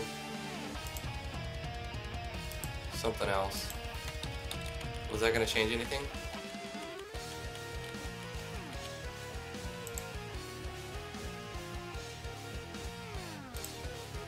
How do we set up the as to make it grayscale?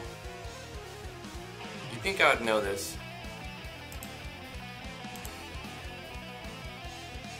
Not the filters, Royal. Don't look. Don't look. Oh, that was close. Royal, what's the simple trick to grayscale an image? I know it's something easy. It's like adjustments or something. We just do like, oh, I know, never mind. I'm stupid, I know. We just change the saturation down to nothing. There you go. Yeah, you could do that too. This is easy. Just get rid of all the saturation. Actually, we'll leave a little bit. Just a little bit. And give it a... This is not a good way to light it, actually. I'll get rid of 90% of the saturation.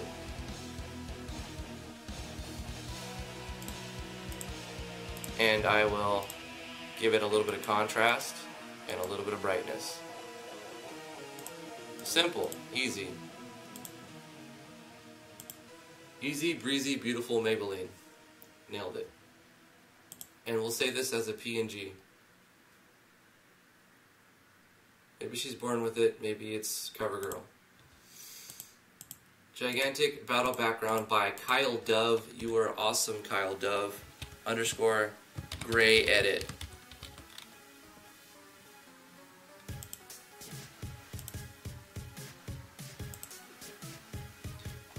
And let's have a look at that. It'll work for now till we find a better one.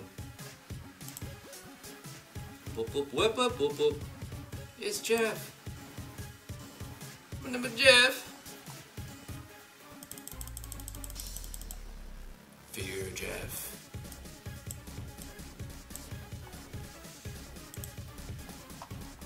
Jeff is harmless. He's harmless. Okay, map 1, we'll do a controller event, probably by the entrance here. Controller.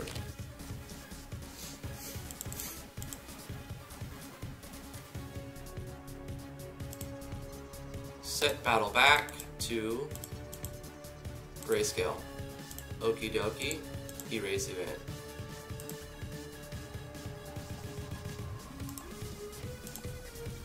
Priority below, action, auto run. So every time we enter, it will set the battle background for this. Well, let's jump in here. Actually, let's start here and copy this on map 2. Paste this right here as well. It's the same thing. We can put this on all the maps, but I don't want to do that super crazy yet because I'm probably going to edit this event besides doing just setting the battle background. So I'll just update it to all the maps that have kind of got added right now. I need to put chests on map 3 and then run around and test it. So let's do that. Let's put some chests on map 3. Let's take chest 1 and it'll be here. Let's take chest 2 and put it here. I hope this rock is passable. We'll put it here.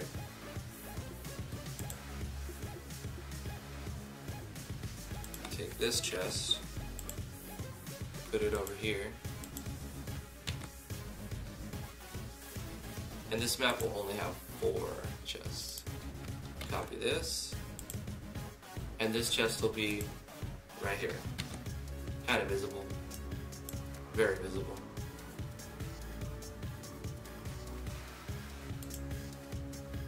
And this is set up right, I hope. Let's do the dungeon transfer common event. Let's update it 1 to 3 and it'll do map 1, 2, 3. That's already set up, right? Okay. This is chest 4, chest 2, chest 2. Ah, there we go. This can't be chest 2. This has got to be chest 3. Otherwise, we open one of these and it'll open up both of them. So that's a bug. I copy pasted the wrong thing and I was afraid I did that, so that's why I checked it. Now it's chest 3. This is 1, that's 2, that's 3, and that's 4. That works fine. Did I mess that up on this one as well? That's 5. That should be 4. This should be 3. Nope, that's 2. So is this one the 3? That's also 2. So I messed that up here, and that's why the copied version is still like that. Okay, not a big deal. Good thing we caught it. Otherwise, we're going to be walking around the chest and be like, well, why is this chest already opened? Because the switch is turned on from the other chest. Now that's 3. Now that's still 2. That's 1. Did I mess that up from the beginning is the question. This is 4. This is 3. This is 2. This is 1. Okay, now they're set up right.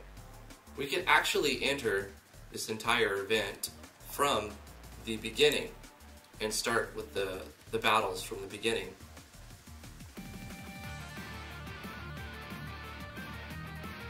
Let's do that. Let's start right here.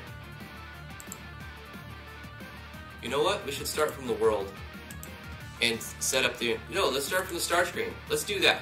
We're going to start the game from the start screen as if we were creating a new game and going to go into the dungeon. So that means we need to change our system to get rid of our undead Dugera and admin and start with the starting placeholder character. And this will disable the menu. Did I do that last time? I think I have to. It's auto run. Will the player be able to go into the menu at this point? They should not be able to. If so, I'm going to test that. If so, I'll have to disable menu from there. Start the game. Are you a boy or girl? Escape. Nothing. I am a mechanized battle toaster named Edmund the Third. The Thirsty. Edmund the Thirsty.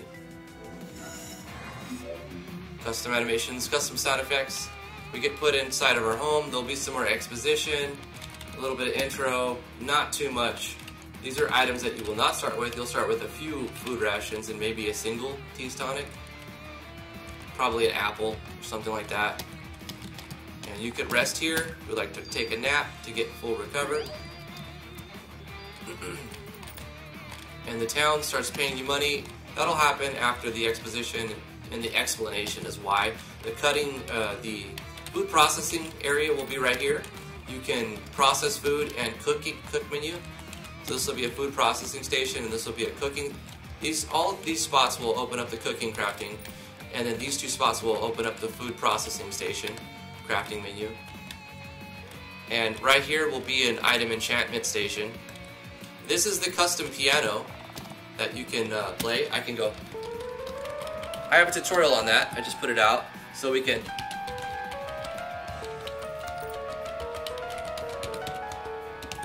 We get one octave to just play however we want until we press escape. Then we get put out of the menu. And that's how you get out of the piano. And now everything's initialized. You can buy trees to get things. Like if you pay 1,000 for it, then every 3 minutes you get an extra apple automatically added to your inventory. Every 3 game minutes. If you press escape, time stops, all the timers stop. So all the timers will stop if you need to pause, because you have a hunger meter here. It looks like brown cotton candy, but it's supposed to be food. And you have 10 minutes. So if you AFK to like get a bunch of stuff, you'll die in 10 minutes. You have to come back. And then here's our dungeon creation. You can go in here and we can rescue. We should have Jinx, actually. These little swirly things will be gone. I'm gonna replace them with something, I don't know yet. I need to figure out a way to add Jinx to the party. Like, I mean, not like that's obviously easy to do, but I mean like logically in the story. So probably at the beginning, she's gonna like say something to him and be like, I have to protect you or something. I don't have the story worked out, but Jinx joins the party. We go down in here, we rescue Devin. He's our tinkerer. Can't get in here yet. We have to hit the switch. It's pretty evident. It's not really a puzzle. And we can just kind of bypass that guy. Pull the lever. That is the piece of art that you can get for free. It's made by T. It's a stone switch instead of a metal switch. Kind of liked it better. It's on the Discord, and I think she put it on the web, RPG Maker web forums as well. Okay, Devin Scott's text will be updated later on. We got a Tinkerer's kit, and we unlocked crafting, and we fixed his big head problem by using Photoshop to get the sprite sizes back to normal.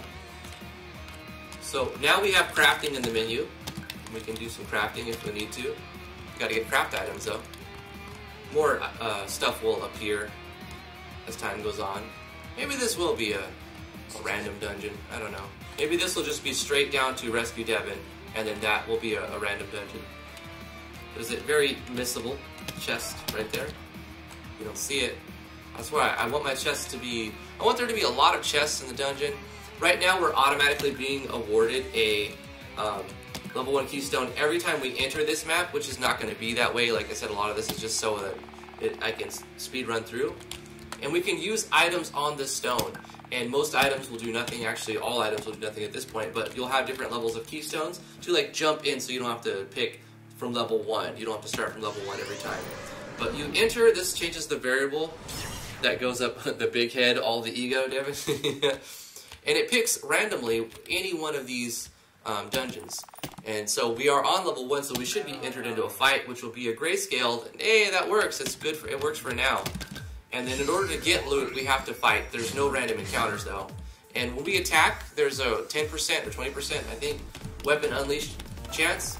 So when we do our normal attack, it can be replaced with a different skill using Gamfly's weapon unleashed plugin. And the chest opens. And that's it. Let's go ahead and move on to the next area to see what happens. We need to keep our food bar up by eating food rations. But we don't actually have to go to the menu. I'm going to let the player know at some point how to do this. But you can just press the E button and it eats one of the food rations for you. So you don't actually have to go to the menu to fill up your food bar. We can say exit the dungeon. which will take us out. We can say not right now, that'll make us walk up, or we can say proceed to the next level. Now all of the battles will be level 2. So it picks one of the random maps. Right now there's only 3 set up, but we have like 18 that we can throw in there. Very nice map. Most of them were made by Cry's History. Some were made by Royal, which I've updated and made some changes to. But see now, even though I haven't, this is the same chest, it's calling a common event that's accessing a variable that rolls a conditional switch depending on what arbitrary value that variable is. That's the fight we're going to get into. And now, since we went to the second level, the Vile Worm is going to be the level 2 fight. Some action sequencing going on there. And we get a random loot that is completely randomized based off of a certain set. Like, obviously you can't get key items, but you can get most other things in there. Go up here, let's see if we can proceed to the next level. And you can roll yourself in the same dungeon because it's picking. So you can end up at the beginning of the same one. We didn't this time, but you can. But all of the fights will be updated. So now, even though it's the same dungeon that you just got thrown into, the fights are level 3. And I feel like I need to award something else besides just the same random chance as you get farther. Obviously, the enemies you fight are going to get more experience, and they're going to drop better loot as you get farther in the game. When you die, we'll probably die because we're level 1 fighting a level 3 Fox here, who's faster and stronger than us. And they have custom animations, custom sound effects, custom abilities on all the enemies. That's why I only have 5 enemies right now, but I'm going to add more. Ouch.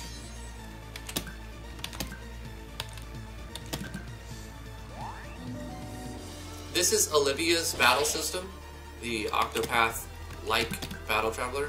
Octopath Traveler battle system, OTB.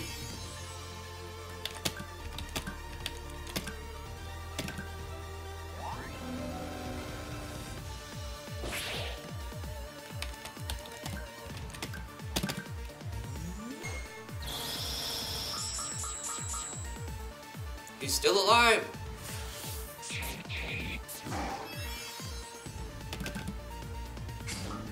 There he goes. So we managed to beat a level 3 at level 1, so it's possible. And we're going to go to see the next thing. We have 5. Let's see if we can get all the way to 5. I'm going to do 1 battle in each dungeon. And just to make sure, I mean, pretty much the system is set up right. I'm pretty sure it is now. Welcome, Alexander. We're almost done with the stream. This is level 4. Let's open up this chest. Do you want to challenge the Guardians? This should be level 4. Now we're fighting Warpians. So he's going to kill us. Almost sure he's going to kill us.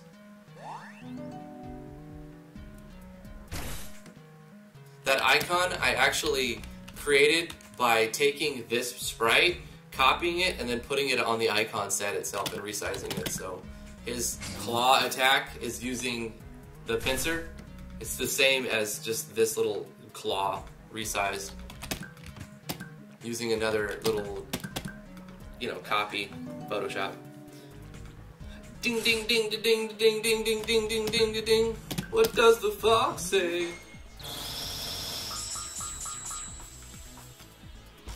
And we died from poison. Edmund the Thirsty was defeated, but it's not game over. When you lose in the dungeon, you get teleported out. Oh, but I need to change that. So you can't just die. There's a bug we found. You still get the loot, and we still have that face graphic bug that doesn't show our face the first time. Somebody fixed it, but they reinstalled stuff.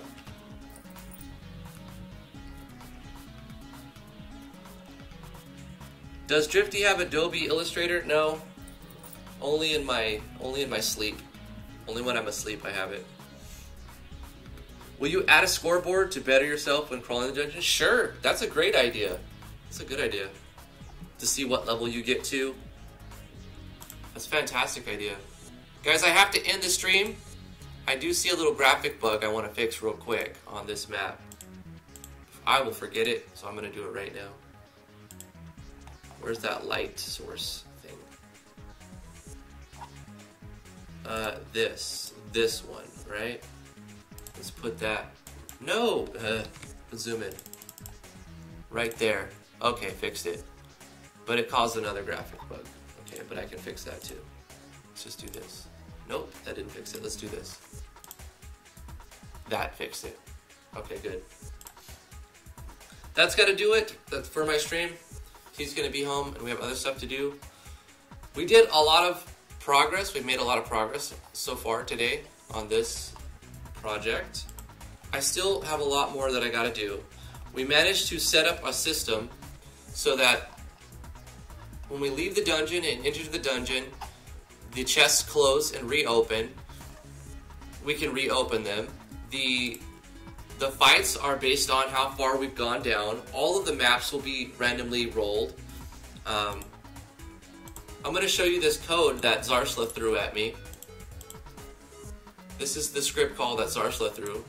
So when we pick up the loot, we're calling a common event first to see the battles, depending on the level, and then it does the chest and stuff, and then it plays the quick loot, which is a script call, and it's creating a variable called item, and it's just going to put all of the item numbers you want in there. If you don't want it to be able to drop, I should probably explain what this is. This is going to pick a random item and put it into the loot box that you can get from opening the chest. If you don't want item 5 to be there, just remove it from the array or move it in the database. It's probably easier to erase it from the array. But then you create another variable called item selected, and you're going to use math.randomInt and then item.length. So it'll pick something from the first to the last number. It's going to pick one of those and store it into this value. But because these variables are temporary, brain, please cooperate. Because these variables are temporary, we need to store it into the game variables. So we're going to use $game variables.setValue 34. I'm just using this as an arbitrary value, arbitrary number. You can pick whatever variable number you want to use. And we're going to say item selected, because we're taking the array of item and the number that was picked from that array, and we're storing that in 34. Then we're going to award the party an item, $gameparty.gain item, not plural. And then inside there we specify what item we're gaining. Well, we're going to be giving the party $data items, and then the item array. And data items is an array itself, so this is an array inside of an array. We're saying award the item from the array items with the value of item selected, the number that was randomly rolled, and give the party one of them. And that's what's happening. And then we're showing the text using Amfly's message core /II, so play an icon from an item, referencing variable 34. This could be different for you. But you can do this to randomly generate your loot. It's very cool. The alternative to doing this is to run it through a condition that would roll a number between 1 and the maximum number of things that you wanted to have. And then you make a conditional statement for each of those things. In the case that it rolled 7, you give the item number 7, and you let the party know that they got 7. And the same thing for 8, 9, 10, 11, and you just add more of this. But it's quicker to do this once you understand how the code works. So you can event it, or you can code it in a script call, but it's up to you. The same thing will happen. I gotta go, guys. Fantastic stream. Thank you, everybody, for coming out. You guys are awesome. Such a good community. If you want to come hang out with me after the stream, I'm on Discord. The link is in the description below. If you'd like to support what I do, I have a Patreon page. That is patreon.com/driftwoodgaming, patreon.com/driftwoodgaming. All of that is appreciated. I offer different rewards for that. If you want me to play your game, that is a tier, the highest tier there, the $20, well, the second highest tier there, the $20 tier. And I have 10 slots open. I think I have 6 slots right now, but 10 maximum. And I'll play your game in a live stream and record it as a first impression for everyone to see and get feedback for everybody. Or if it's a promo you need, just to show it to hundreds or possibly thousands of other people. Yeah, that's there. If you want to follow me on Twitter, I'm at Driftwood Gaming, twitch.tv/Driftwood Gaming, even though I'm streaming on YouTube live instead. That is there. Thank you so much for the 1,000 gold donation, the $10 donation from Nice Goodspeed 1. Again, dropping the donation. It's so awesome of you. I really appreciate that. You don't have to do that. It's really appreciated, though. It does help me. Zarsla, thank you for the script. The idea of throwing some JS into this to make it easier. I appreciate that, Zarsla. You're awesome. Alexander, thanks for stopping by. F5, thanks for stopping by. Royal, I always appreciate all the stuff and the good Photoshop and artsy stuff that you show me how to do. So thank you so much, Royal Crown Code, for stopping by. Who else? We got Devin Scott. I'm glad you stopped by. Puka, I hope you're having a great day. Continue to do what you do. Doc Weeze, amazing. I'm glad it worked for you. Thanks for stopping by. Pizzas, thank you for stopping by. Path of the Stream, you said you gotta go, but if you're still here, thanks for stopping by. Gabu. And there's a lot of people that I missed. You guys are awesome. Michael Posada, thank you so much. Do the chests reset? Yes, they do reset. You missed the live stream, it will be uploaded after this. Guys, I have to go now. There's more of you. So awesome of you for coming to the stream. I stream 10 a.m. to noon Eastern Standard Time, Monday through Friday, and on the weekends I just kind of lounge around and play video games, to be honest. Well, I mean, I do video game research on game mechanics on the weekend. We'll see you guys in the next one. Remember to stay awesome. We'll see you. Bye-bye.